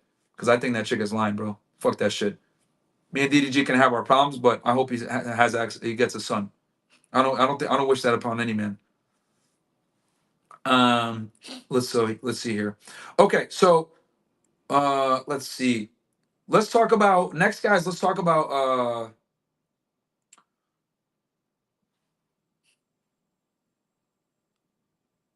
okay, let's talk now, guys, about the Middle East and stuff like that. So, as you guys know, fast go backwards a little bit. As you guys know, Donald Trump was successful in getting a dual citizen American and Israeli hostage from Hamas. He was successful in getting him back, negotiating. Now, why is this so controversial? It's controversial because he didn't negotiate this with Israel. Typically, we've been lock and step with Israel when it comes to getting the hostages back. But in this case, we were able to get this hostage back without necessarily involving Israel. And this comes after Trump has basically isolated Netanyahu from, having talks or whatever. And he's in the middle right now of he's either in the Middle East or he's in the process of leaving for the Middle East right now. He's obviously going to Qatar, Saudi Arabia, and a couple of other Gulf states, Saudi Arabia, Qatar, and the UAE.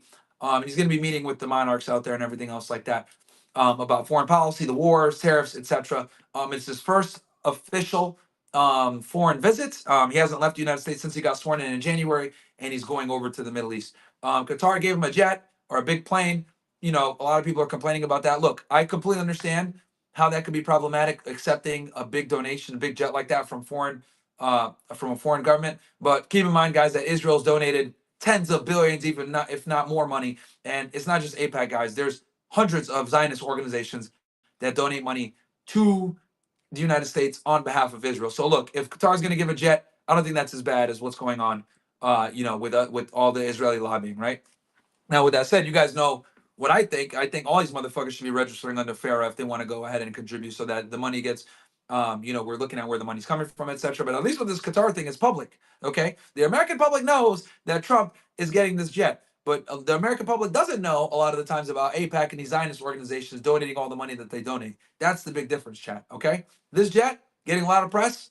Jewish money coming in, Zionist money coming in, not getting a lot of press. Okay, I got to talk about this shit on fucking Twitter because it gets censored everywhere else, because for obvious reasons, right? And let's be honest, most people didn't wake up to the Zionist influence of America until after October 7th. And if you did talk about it, what happened? Demonetized, banned, etc. That's why I'm demonetized, is for talking about that.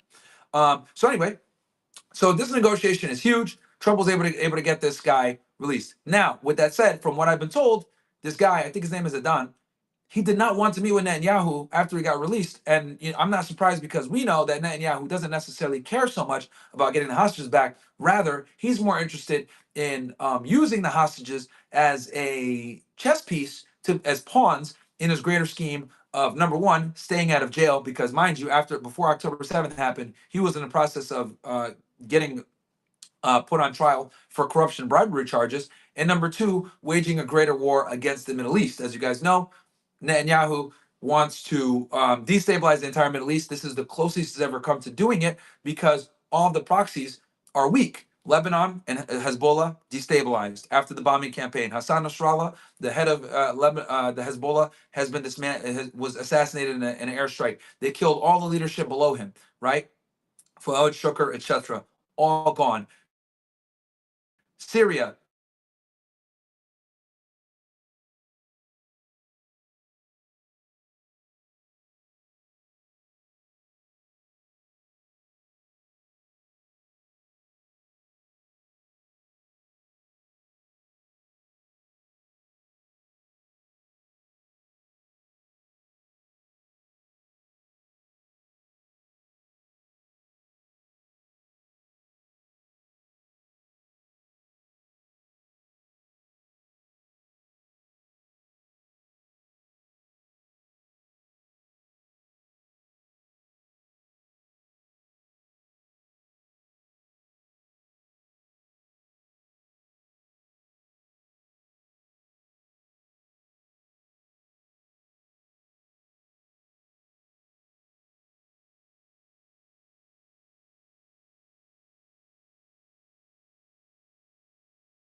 Sorry, guys. The other phone died. Can you guys hear me?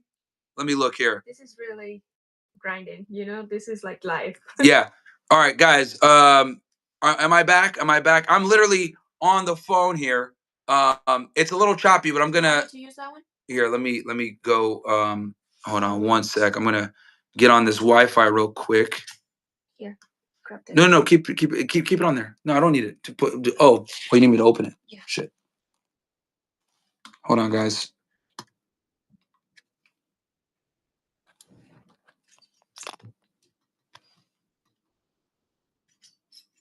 Let me enter here.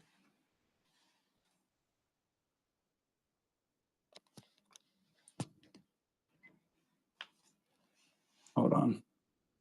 It's really gonna be a little bit slow because it.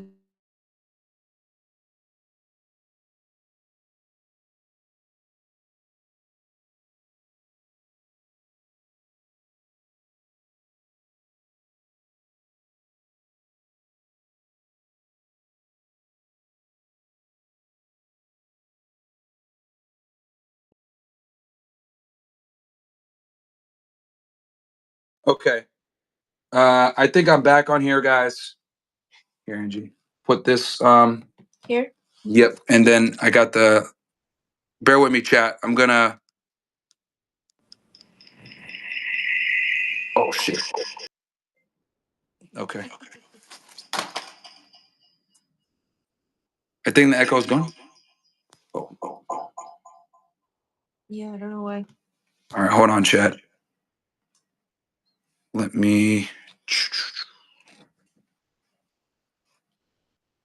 I think I'm gonna fix this. This camera is on right now.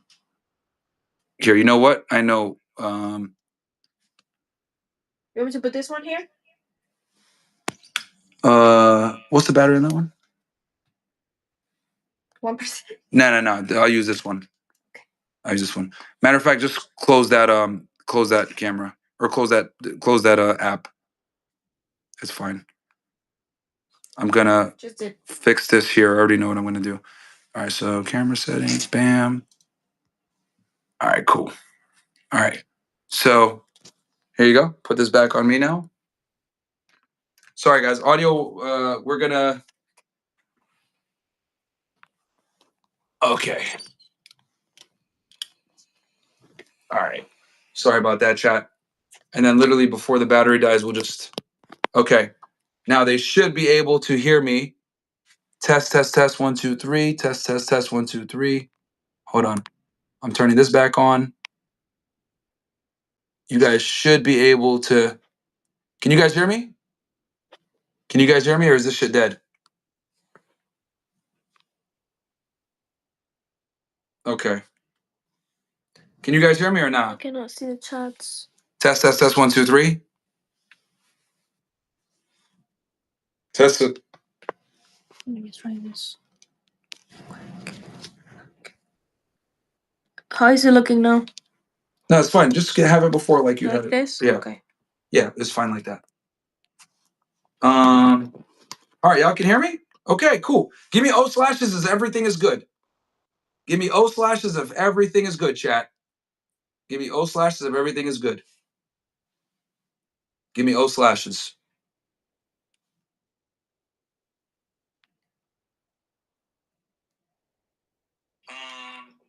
All right, y'all can hear me? Okay. Okay. I see O slashes. All right. All right. I think this thing is dead, Angie. Yeah. What thing?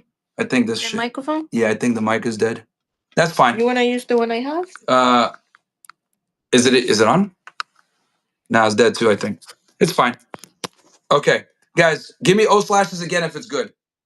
I'm gonna put some of this stuff on a charger. Give me O slashes again if I'm good, guys. I cannot see the chat. You can't see chat? Okay. Look on your phone. Yeah, they're saying slashes. It's O slashes? Yeah. All right, cool. All right. Ugh. Okay. What was the last thing you guys heard me saying? Yeah. What was the last thing you guys heard me say? Chat, I'm opening this thing back up right now. What was the last thing you guys heard me saying? Where's your phone, Angie? Is that okay, people?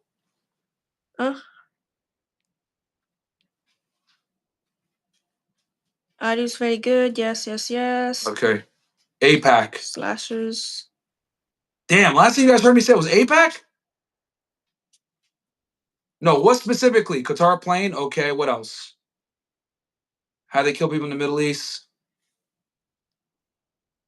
Hamas hostage. No, what specifically was I on, guys? What specifically was I talking They're about? saying Trump, Middle East. You were talking about Trump in Saudi Arabia, lobbying, donor. Yeah, Mossad did come and fuck my shit up, Everblazer. They did fuck my shit up, bro. Trump and the plane. Okay. All right. So basically, like I was saying before, Trump negotiated this deal, right, to get this guy Adon back. Mind you, guys, this kid was an IDF soldier when he got kidnapped on October 7th. So luckily he didn't get killed. But you know, this was a big deal that he was able to negotiate this and get this guy in, because get this guy out of Hamas, out of Gaza. Now, with that said, keep in mind, guys, that Israel right now, their tensions are very high because Israel wants to attack Iran. The reason why they want to attack Iran is because Iran is the weakest it's ever been, okay, guys, in a very long time. I'll go through this real quick. I said this before. Did I go over how did I go over how the axis of resistance is weak? Give me ones if I went over how the axis of resistance is weak, because I explained it in detail. If I didn't, then I'll go through it again.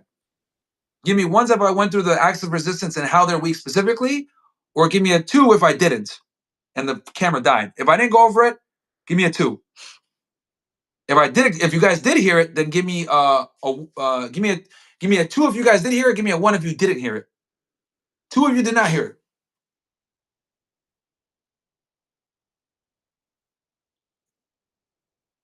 Okay, so it didn't die. It didn't die at that point. Good. All right, great. Okay, so you guys heard that. Okay, now, perfect. That's fine. So the reason why, guys, and keep an eye on the battery too for me, Angie. Actually, you know what? I can. It's fine. Just keep an eye on this battery. Now, the reason why that's so that are you gonna put a charger on it? I got you. Okay. Angie's gonna put a charger on it so it doesn't die again for you guys. Oh my god, look at that! Hold on, let me see this thing. What is that? Look at the sparkly. Hold on. Okay, you're gonna take. This is the charger that she wants to put on this fucking phone, man. This is what you.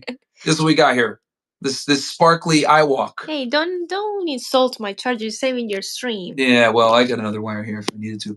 But anyway, make sure. I gotta hold it like this though. Well, no, just make it tight. Because the weight is gonna. Yeah, just twist it back the other way, and then there you go, and then make it. Oh no, you got to make it tight. Oh, it doesn't. What the hell? I don't know. It's a cheap tripod, so okay, it's fine. So there's so much we can do with this. Okay. I think with this maybe. Yeah, no, it doesn't. Hold on, Chad. It's well, this makes it that way. That way. Oh, okay. That tighten it, right? Yeah. Still good? Yeah. All right, perfect. Okay, so we went over. So no, it's like half your face. Hold on. Oh, it's half. Oh. Yeah, there. Good there. Okay. So technical issues. Okay, we're good. Good. Okay. Yes. So the other thing. So now that we know that Israel, right, wants to really go to war with Iran, and why they want to go to war with Iran, because obviously, Iran is weak. This has caused quite a bit of attention. Okay, the tension, guys, when it comes to Netanyahu and Trump, simply boils down to this: Iran is weak. Israel wants to attack Iran. The reason why Israel wants to attack Iran is because Iran is the only power in the Middle East that could challenge it. Also, Iran can formulate a nuclear bomb within 2 to 3 weeks, okay? Most geopolitical analysts understand that Iran can manufacture a crude nuclear bomb within a few weeks, okay? Because they have a nuclear program. Now, what Israel wants is for this nuclear program, all their different sites all across Iran to be bombed. Here's the problem, though. They don't have the bunker buster bombs that we have that could destroy these facilities, because these facilities are underground. And the reason why they're underground is because the Iranians watched as the Israelis bombed the hell out of Saddam Hussein, and Saddam Hussein did not have his, when he was trying to build a nuclear program in the 80s, he did not have his programs underneath ground, and the Israelis bombed the hell out of them. So the Iranians were smart, and they saw this, and they built all of their nuclear programs underground. Now, at this moment, guys, their nuclear program is for energy only. It hasn't reached up to the point where they can enrich for weapons grade. However, they can do that at any time, and that's always a threat to Israel. Now, why is that a threat to Israel? Because Israel is the only country in that area, guys, that has a nuclear weapon. Mind you, they should not have a nuclear weapon, but they do. They stole it from us. I've done whole episodes on this, on how they stole the nuclear bomb from us, how they killed JFK, etc. I've talked about it ad nauseum. I don't want to bore you guys with that unless you guys really want me to go into it. But for purposes of this conversation, Israel really wants to attack Iran because it's weakest it's ever been, and they understand that Iran has this nuclear program. And this has what's created the rift between Netanyahu and Trump. Trump doesn't want to go to war with Iran because he understands that there's going to be serious economic consequences if he did that. Okay? And just making sure everything is good. Give me O slashes of audio and video is still good, chat. Give me O slashes of everything is still good. Give me O slashes of everything is still good. And for those of you that are new here, you'll learn one day what the O slash means. Get it with Frank. I know we're on YouTube. Yeah, I know a lot of you guys are saying, Myron, we know your followers. Nigga, we got 20,000 people in here. So a lot of people don't know this stuff. A lot of normies are in here probably. Right? Okay, awesome. Shout out to all you guys. Thank you so much. So with that said, they want this nuclear program gone. And since they want this nuclear program gone, they've been desperate to get it. Now, not too long ago, guys, Netanyahu actually came to the United States. He came for a tariff meeting, but what he really came for was how to deal with Iran. And during this meeting, there was very tense talks about attacking Iran. Israel formulated a plan. It came with a game plan of how they wanted to do it with a significant amount of U.S. aid and backing. And basically, the Trump administration said no. So on the Trump side, J.D. Vance, Trump, and Hegseth said no, versus Mike Waltz and maybe Rubio. I'm not sure if Rubio's kind of in the middle, but I know Mike Waltz and a couple of the hardcore Zionists in the administration wanted to go on with the attack. And the attack basically looked like the United States bombing the nuclear sites, and then Israeli special forces going in to clean up anything that was left. Obviously, very dangerous, very crazy operation. And the reason why Trump doesn't want to go to war, which is what I was getting into, is number one, we'd have to get significantly involved. Number two, Israel would have to get significantly involved. Number three, if we attacked Iran like that, that would basically be a declaration of war, and they would basically start to attack all of our allies, okay? Now, if they attack our allies, guess what they're going to do? They're going to attack the United Arab Emirates, they're going to attack Saudi Arabia, and they're going to attack Qatar. Okay, maybe not Qatar, but they're definitely going to attack those Gulf states. And what's going to happen is they're going to bomb those fuel sites. If they bomb those fuel sites, guys, the price of oil is going to dramatically increase overnight. Not only that, they would shut down what's called the Strait of Hormuz. For those of you that aren't aware, basically between the Gulf and between Iran, there's a water passage, right, called the Strait of Hormuz, this little narrow water passageway. About 30% of the world's oil goes through their chat. So if they were to shut that down, we're talking about gas prices going up to like $11, okay? That would be terrible for economy, because that would that would destroy everything, okay? Because guys, keep in mind, it's not just your car that runs on gas. Everything runs on gas. Your food is manufactured through gas. Travel is manufactured through gas. The supplies that bring your food across in trucks, etc., are manufactured with gas. So we're talking about a lot of issues that would hit us economically if this were to happen. Now, with that said, I want to be very clear. I've said this a million times, but I'll say it again. If we were to attack Iran, we would win, but it would come at a cost that might not necessarily be worth it, okay? So what else here? The other thing I want to say, guys, is with this hostage situation, it was a W for us, but it also was a slap in the face of Israel, because we got this guy back without negotiating with Israel, because Israel wants to be involved in all the negotiations with Hamas, because normally the United States is not supposed to deal directly with and negotiate with terrorists, but we did it in this case to get this guy back. Now, in exchange, I think a couple of aid trucks came through, and Hamas didn't like parade him around and put him on a balcony and say, "Oh yeah, we're gonna let him go" and shit like that. They didn't do the propaganda video that they normally do with the hostages, because Trump negotiated this one. So I do think that this is a step in the right direction. Kind of letting Netanyahu, putting him in his place, letting him know that he can't bully us around, and quite frankly, that he's trying to drag us in a war with Iran, which is not going to benefit anybody except for Israel. And I think from Iraq, back in 2003, Trump was a big criticizer of the Iraq war. And I think he understands that going to Iran and fighting with Iran would literally be an Iraq war part two. It wouldn't benefit us. Okay. And on top of that, Iran is far more capable than Iraq, chat. Okay. Also understand that Iran is capable. A lot of American soldiers would die if we were to attack Iran. And they have a very capable air missile defense system, which would absolutely hurt our ability to attack them effectively. We would lose U.S. soldiers. We would win the fight, but would it be worth the economic cost? And would it be the cost of our soldiers dying for what? Israel? Fuck that. Okay. So I think all in all, good trade. Glad it happened. Yes, Israel's pissed off. Yes, it drives a wedge in there. Trump is going in, meeting with the Gulf states. Hopefully, we can negotiate some kind of peace.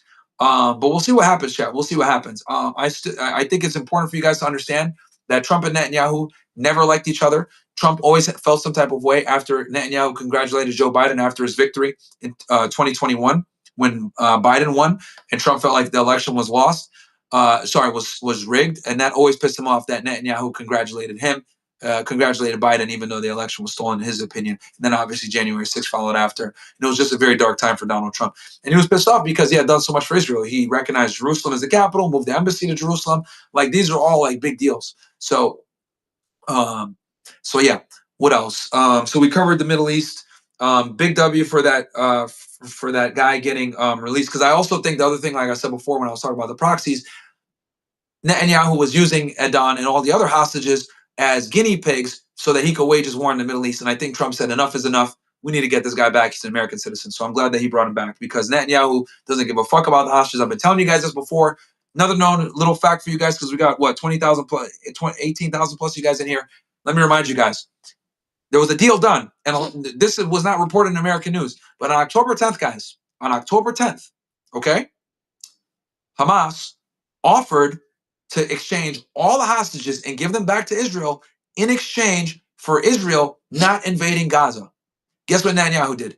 Nope, invaded Gaza, started bombing it anyway. He didn't care about getting the hostages back, and he still doesn't care about getting them back. He understands that they are a political tool so that he can, number one, stay out of jail, number two, maintain power, and number three, wage war against all the proxies that he hates. Syria, Lebanon, Iran, Yemen, etc. All the proxy powers. And pretty much he's almost done, guys. To his benefit, he actually is almost there. He's destabilized all these countries. The last country left standing is Iran, and they're weakened, and he is chomping at the bit to attack Iran, and that is where him and Trump differentiates. Trump wants diplomacy because he understands a war is pointless. Netanyahu wants war so he can get rid of the last power that stands in their way. Guys, Google the clean break memo from 1996, and you will see that prophecy has been pretty much fulfilled. All the countries that they want to destabilize, Sudan, Morocco, Egypt wasn't on the list in Jordan, but Sudan, Morocco, Algeria, Iran, Lebanon, all these countries, all these Arab countries, they've all been either A, destabilized through war, or B, cucked where we pay them money to play nice with Israel, or C, destroyed and detoppled like Iraq. Okay? All right, let's see here. We cooking tonight, chat. We cooking. We are cooking. Okay? Let's see here. What else do we got? Oh, it looks like the liberal judge got indicted, chat. The liberal judge got indicted out of Minnesota. Finally got indicted. As you guys know, she was arrested by a criminal complaint. She got indicted recently, which I'm not surprised. I told you guys before that she was going to get indicted. And I told you guys that it was a strong case. So, not surprised. Let's see what else we got here. Tory Lanes. Okay, let's talk about Tory Lanes real quick. And guys, we got 4.7K likes, but we got 19,000 you guys watching on YouTube. Do me a solid, guys. Like the video. I'm out here in New York. We're demonetized because I tell the truth too much. So like the video. I'm not asking for $1. Support the mission. Support the squad. Shout out to Angie for getting me the tripod, and we're shooting here in the room. Way better quality. I'm going to start doing this from now, guys. What I'm going to do is as soon as I finish the court day, I'm going to run back here, stream for you guys, give y'all the news, what happened at the courtroom, and then go from there. And I'm gonna try to do it ASAP. I'm probably gonna go live like 5:45 every day this week. From this point forward, I'm gonna go like 5:45. So I'll run back here after the court date, and go live for you guys after the court date. Let's talk Tory Lanes next. Let me make sure I didn't miss any of you guys' chats here. With Tory Lanes chat,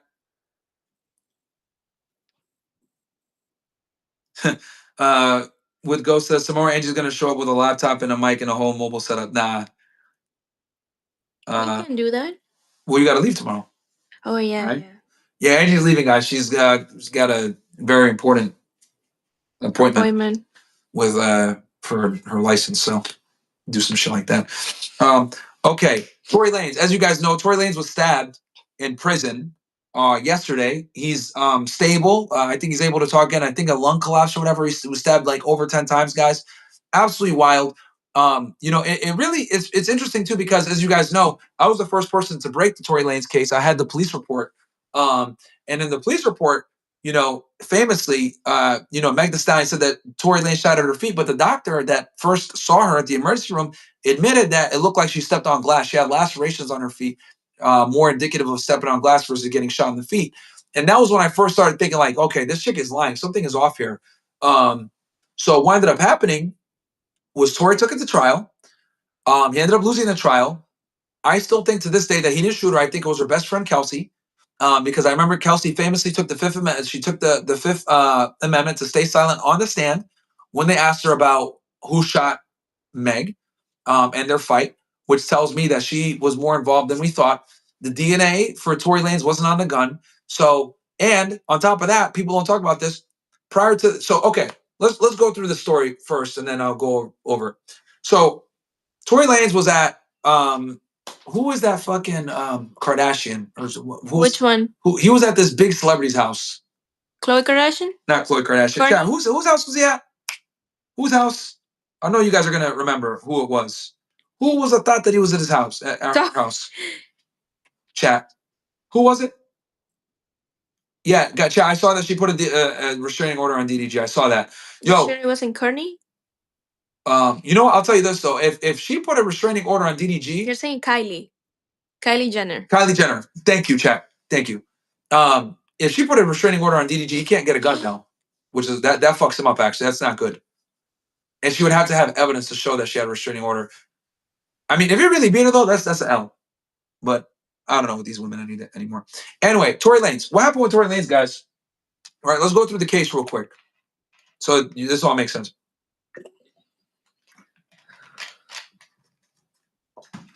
So he's at Kylie Jenner's house. They're in the pool hanging out, whatever. Meg Thee Stallion is there, and she's drunk, right, with her friend. They all get drunk. Kylie Jenner kicks them out. Tory Lanez leaves with Meg Thee Stallion and her friend Kelsey and his bodyguard. They're driving back, and what ends up happening is one of the girls finds out that Tory was having sex with both of them.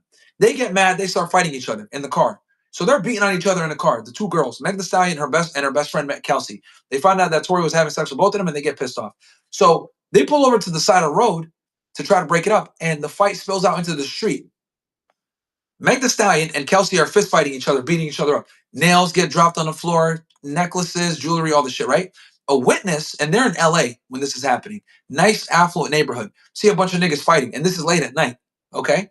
So they call the cops, right? They call the cops. So they get back in the car after they fight, and they drive off. Cops show up on the scene, see the broken nails and all this other shit, indicative of women fighting, and then they see that Meg Thee Stallion has like blood on her feet, right?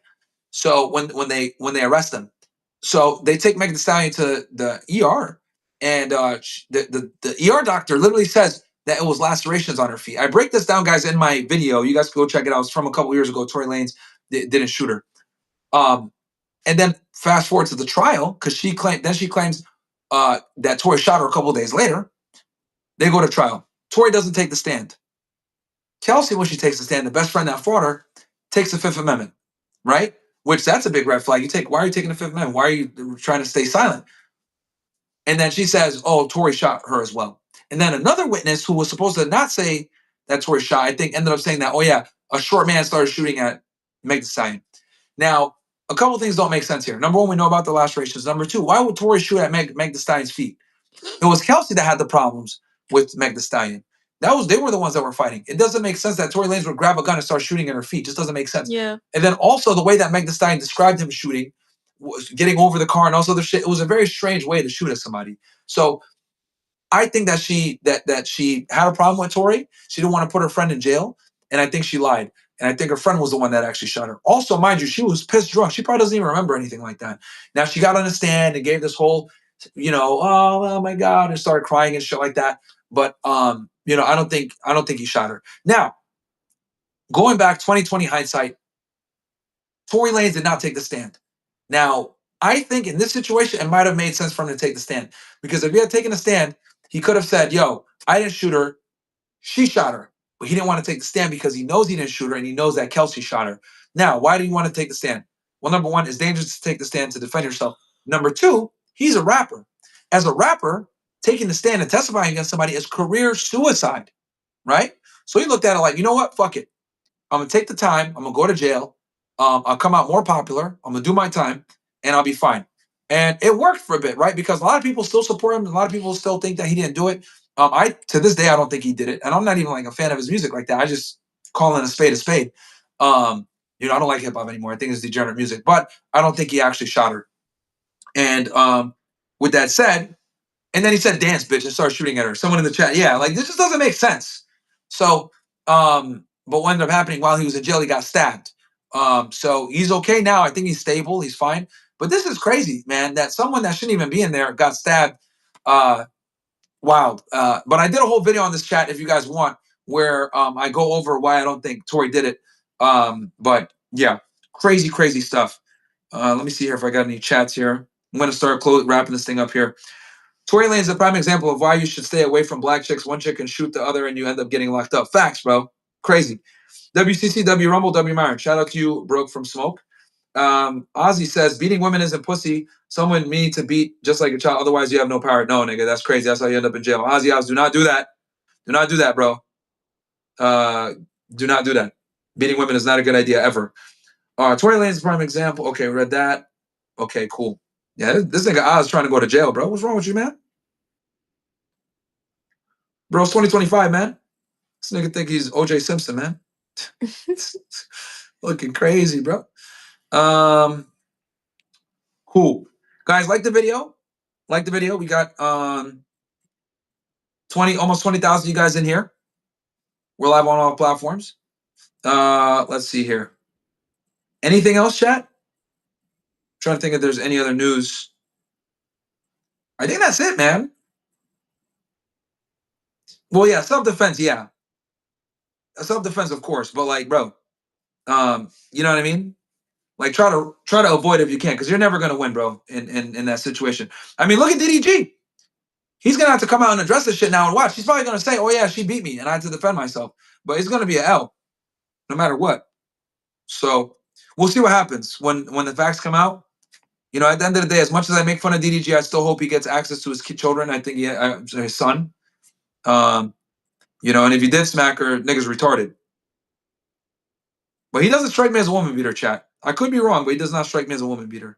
I'll give him benefit of doubt. Let's see here.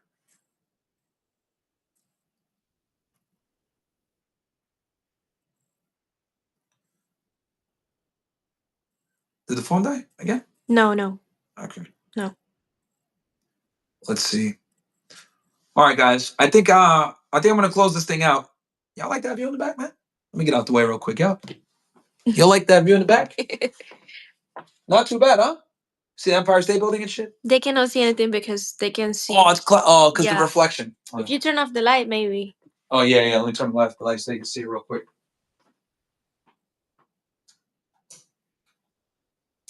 Okay, there you go. Yeah. Yeah, y'all can see that? Hold on, let me show them.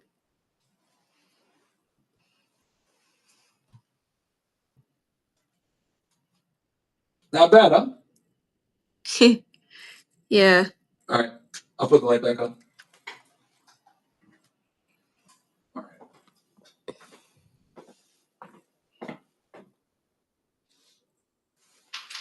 Okay. All right, guys. So, cool. I think, guys, I'll be back on tomorrow. Okay, I'll be back on tomorrow. I'm gonna cover day 3 of the trial for you guys. Cassie, I think, again, just to summarize, I think Cassie's gonna go back on tomorrow.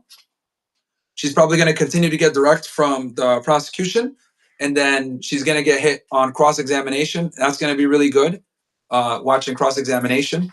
because I do think the defense is going to be able to beat her up quite a bit, guys, on some of the statements that she made.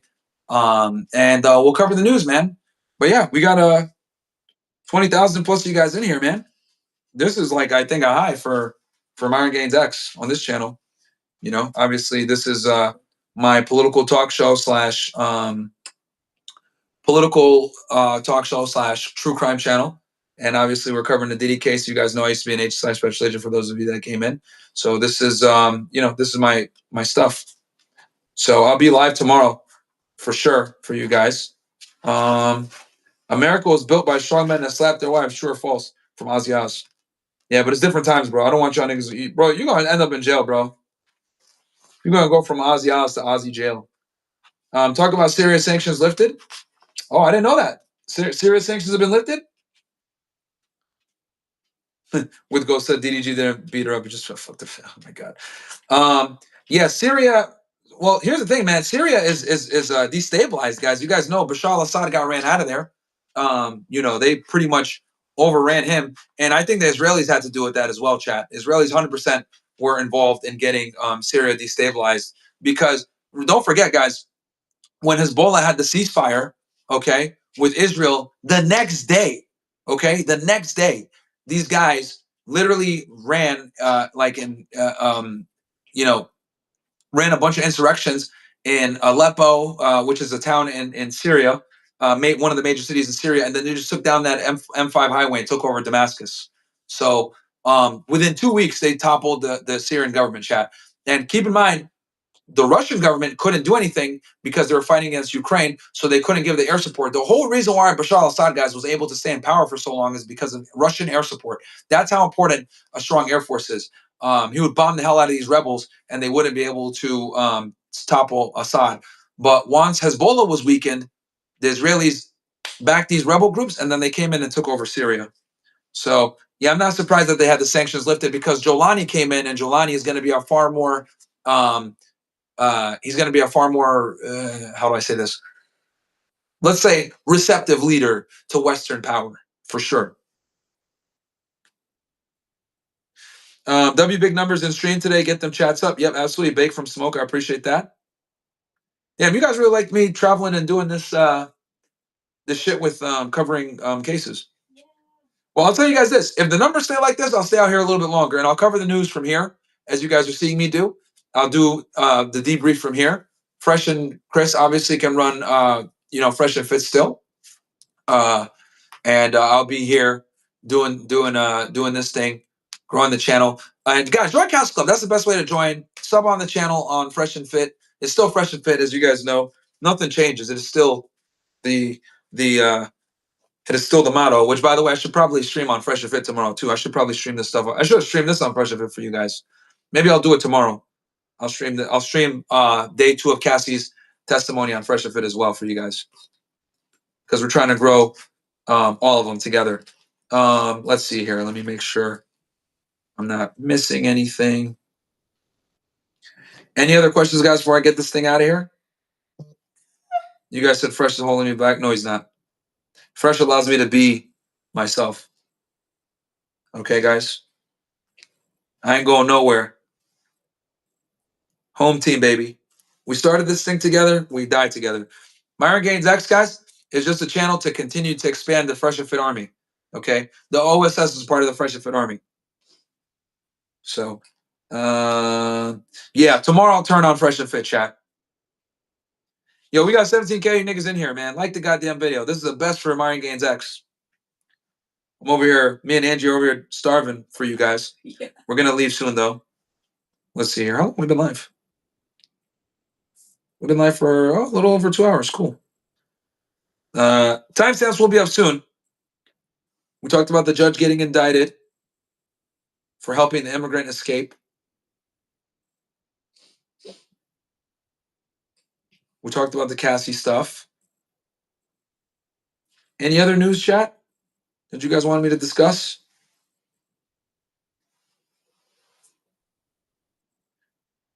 I'm looking at all the chats. I can see someone said 2-hour chat, you get soft.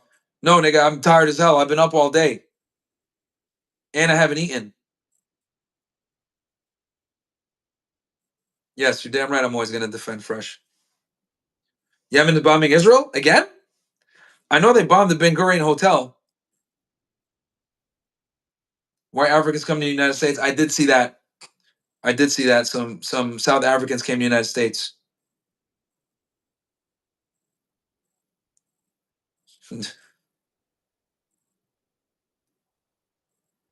Let's see here. What else we got?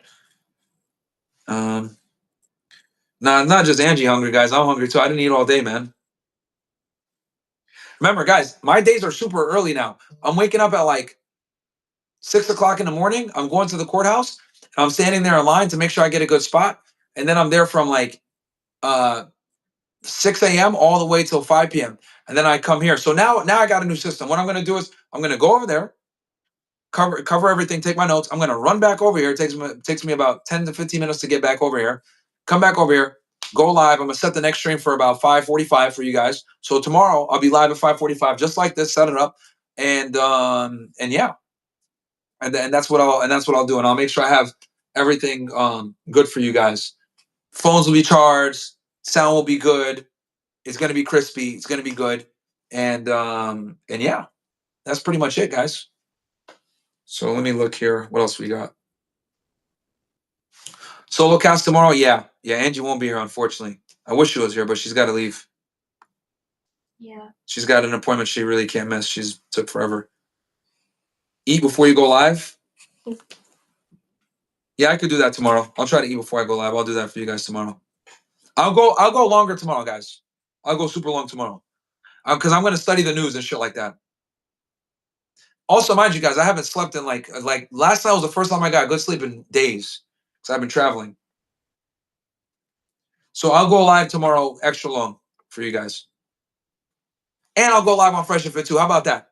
How about that, chat? I'll go live on Fresh and Fit, and I'll go live on I'll go live on Fresh and Fit, and I'll go live on Myron Gaines Extra, you guys, and I'll cover the trial. So we'll be live everywhere, and then I'll turn it off. I'll turn it to the boys so they can do after hours.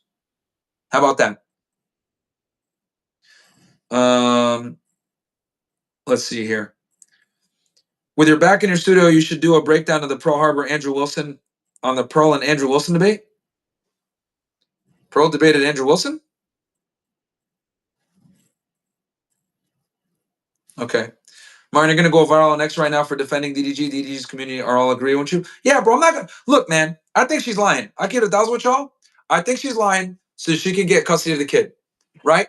I'm not gonna let my dislike for DDG like lie on his name. I think this bitch lying. I'm gonna be 1,000 with y'all, and I have no reason to even say that. Like me and him are enemies, but I'll be fucking damned if some bitch is gonna lie on a guy to keep him away from his kid. She's been doing this shit for a minute. All right, like she's been doing this shit for a minute, trying to keep him from his son. So I think that this is a play to keep her from the son. Having a restraining order against your baby daddy is one of the best ways to make sure that you get 100% custody. I've seen the game, baby. I've seen the game. So I'm not gonna let my disagreements or my dislike of DDG cloud my judgment. Fuck that bitch. She's probably lying. I catch you, Goro, $10. Appreciate that. W Debrief, thanks for the amazing coverage and the consistent work ethic. Bobby Trauma, you got it, bro. You know it. And yeah, man, like I said before, I could disagree with someone or not like them the most, but still see the bullshit, bro. So yeah, I don't buy it, bro. I don't buy it. I don't buy it. And honestly, like, she's only fucking herself up, bro. Women use the system, bro. Women use the system. Myron Gaines, Vitaly's getting deported. You were right. Vitaly's getting deported? I hope so. I hope so. Not deport. No, not from the United States. I hope they deport him from Philippines, man. I don't want him to suffer, man. He's sitting in a Filipino jail right now. What happened to Vitaly? Vitaly's in jail, chat. He's in a Filipino jail, bro. So yeah, integrity over feelings, chat. It's 100% integrity over feelings, bro. I think that chick cap. I got to see proof of him smacking her, bro. I don't believe these hoes. First coming to NYC, no. Myron on Drake's op list, I've heard. He's getting extradited. What are you talking about? He's not extradited for what? What are you talking about, bro? Would I squash the beef with DDG? Look, man, I don't hate the guy. I just think that what he did was when he showed up on our podcast was just lame. Like how he was like acting on too cool for school. I hate that shit. But I'm not gonna fucking sit here and side with some chick, even though I know she's probably lying. Because I've seen the game before, man. Women put a bullshit domestic violence or a restraining order on you to get custody of the kid. It's the easiest way to ensure that you get 100% custody of the child. Easiest way.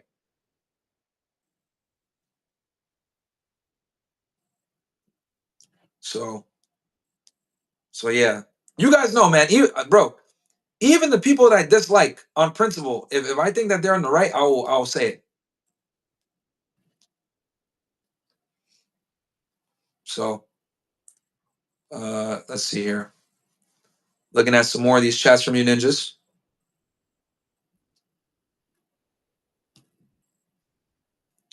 Yeah, I hope DDG don't lose custody of his son. Because that's 100% the game plan that she has. Guys, like the video. We got 5,000 likes, but we got 20,000 y'all ninjas watching. Or 19,000 you ninjas watching. 20,000 plus with Rumble. So like the goddamn video, ninjas. We're demonetized on YouTube, so guys, consider watching on Rumble as well. That's the home base. I got demonetized because YouTube sucks. And they just demonetize you for anything because niggas are haters.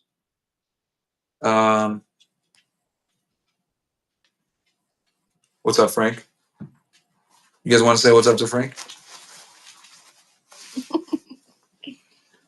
With his little NYPD jacket. What's boy? His boy. Are you boy, Papa? Okay, guys. So this is what I'm gonna do. I'm gonna end the stream now. I'm gonna go live tomorrow at about 5:45. I am gonna go until damn near 10 p.m. for you guys tomorrow. Okay, I'm gonna go super long on the stream.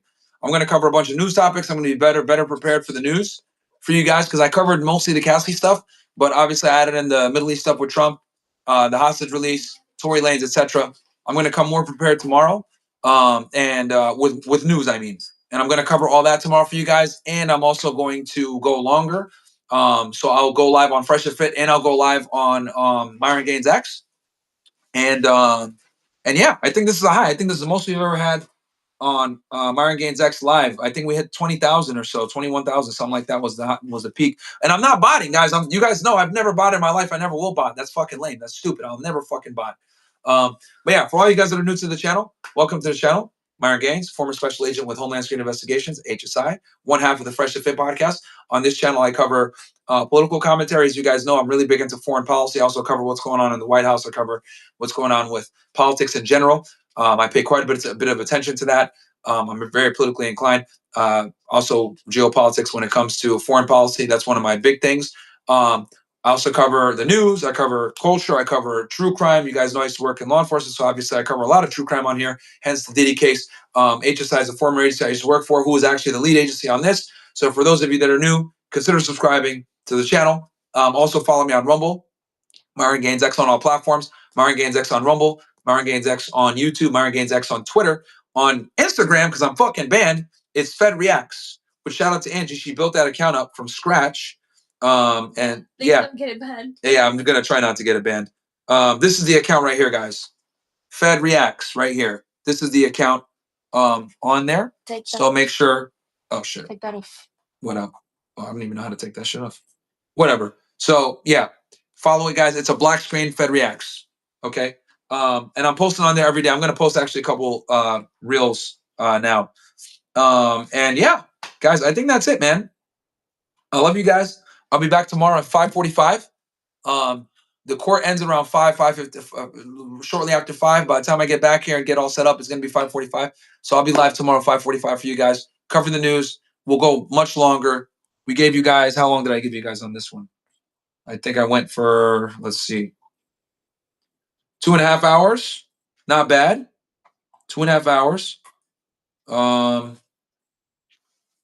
Covered multiple topics. Make sure your battery's charged. Yeah, you know it. I'll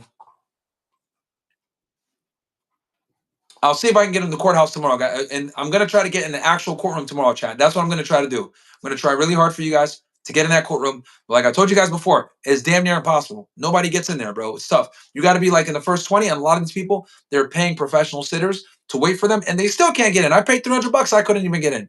I fucking had a guy waiting there for like damn near 12 plus hours. Couldn't do it. So yeah, it is what it is, guys. We'll see what happens. Cool. Let me make sure I didn't miss any super chats.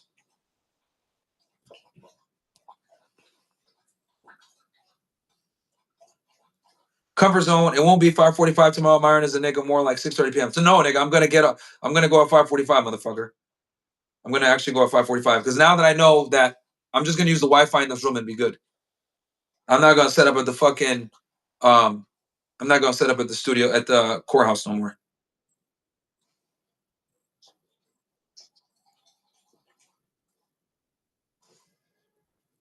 So, yeah, I'm looking at the chat. Shout out to all you guys in here. I love you guys.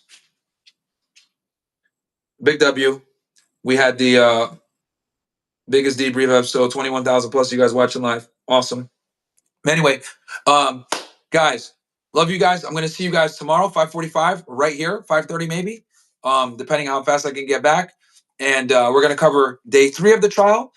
Cassie is gonna be continue on the direct examination. They're probably gonna show the videos tomorrow, the videos of the freak offs and the stills. I'm gonna talk to you guys about that. Then I predict more than likely by the second half of the day, defense is probably going to start cross-examining her, and that's going to be the real test. If the defense can make Cassie look like a 304, that she was involved heavily, she was of sound mind, and she had a director's type level of input, it's going to hurt the government's case quite a bit. So we'll see tomorrow, guys. We'll see tomorrow. We'll see what happens. And I'm going to be there taking notes for you guys. It's going to be litty. Other than that, love you guys. I'll be back tomorrow. Peace.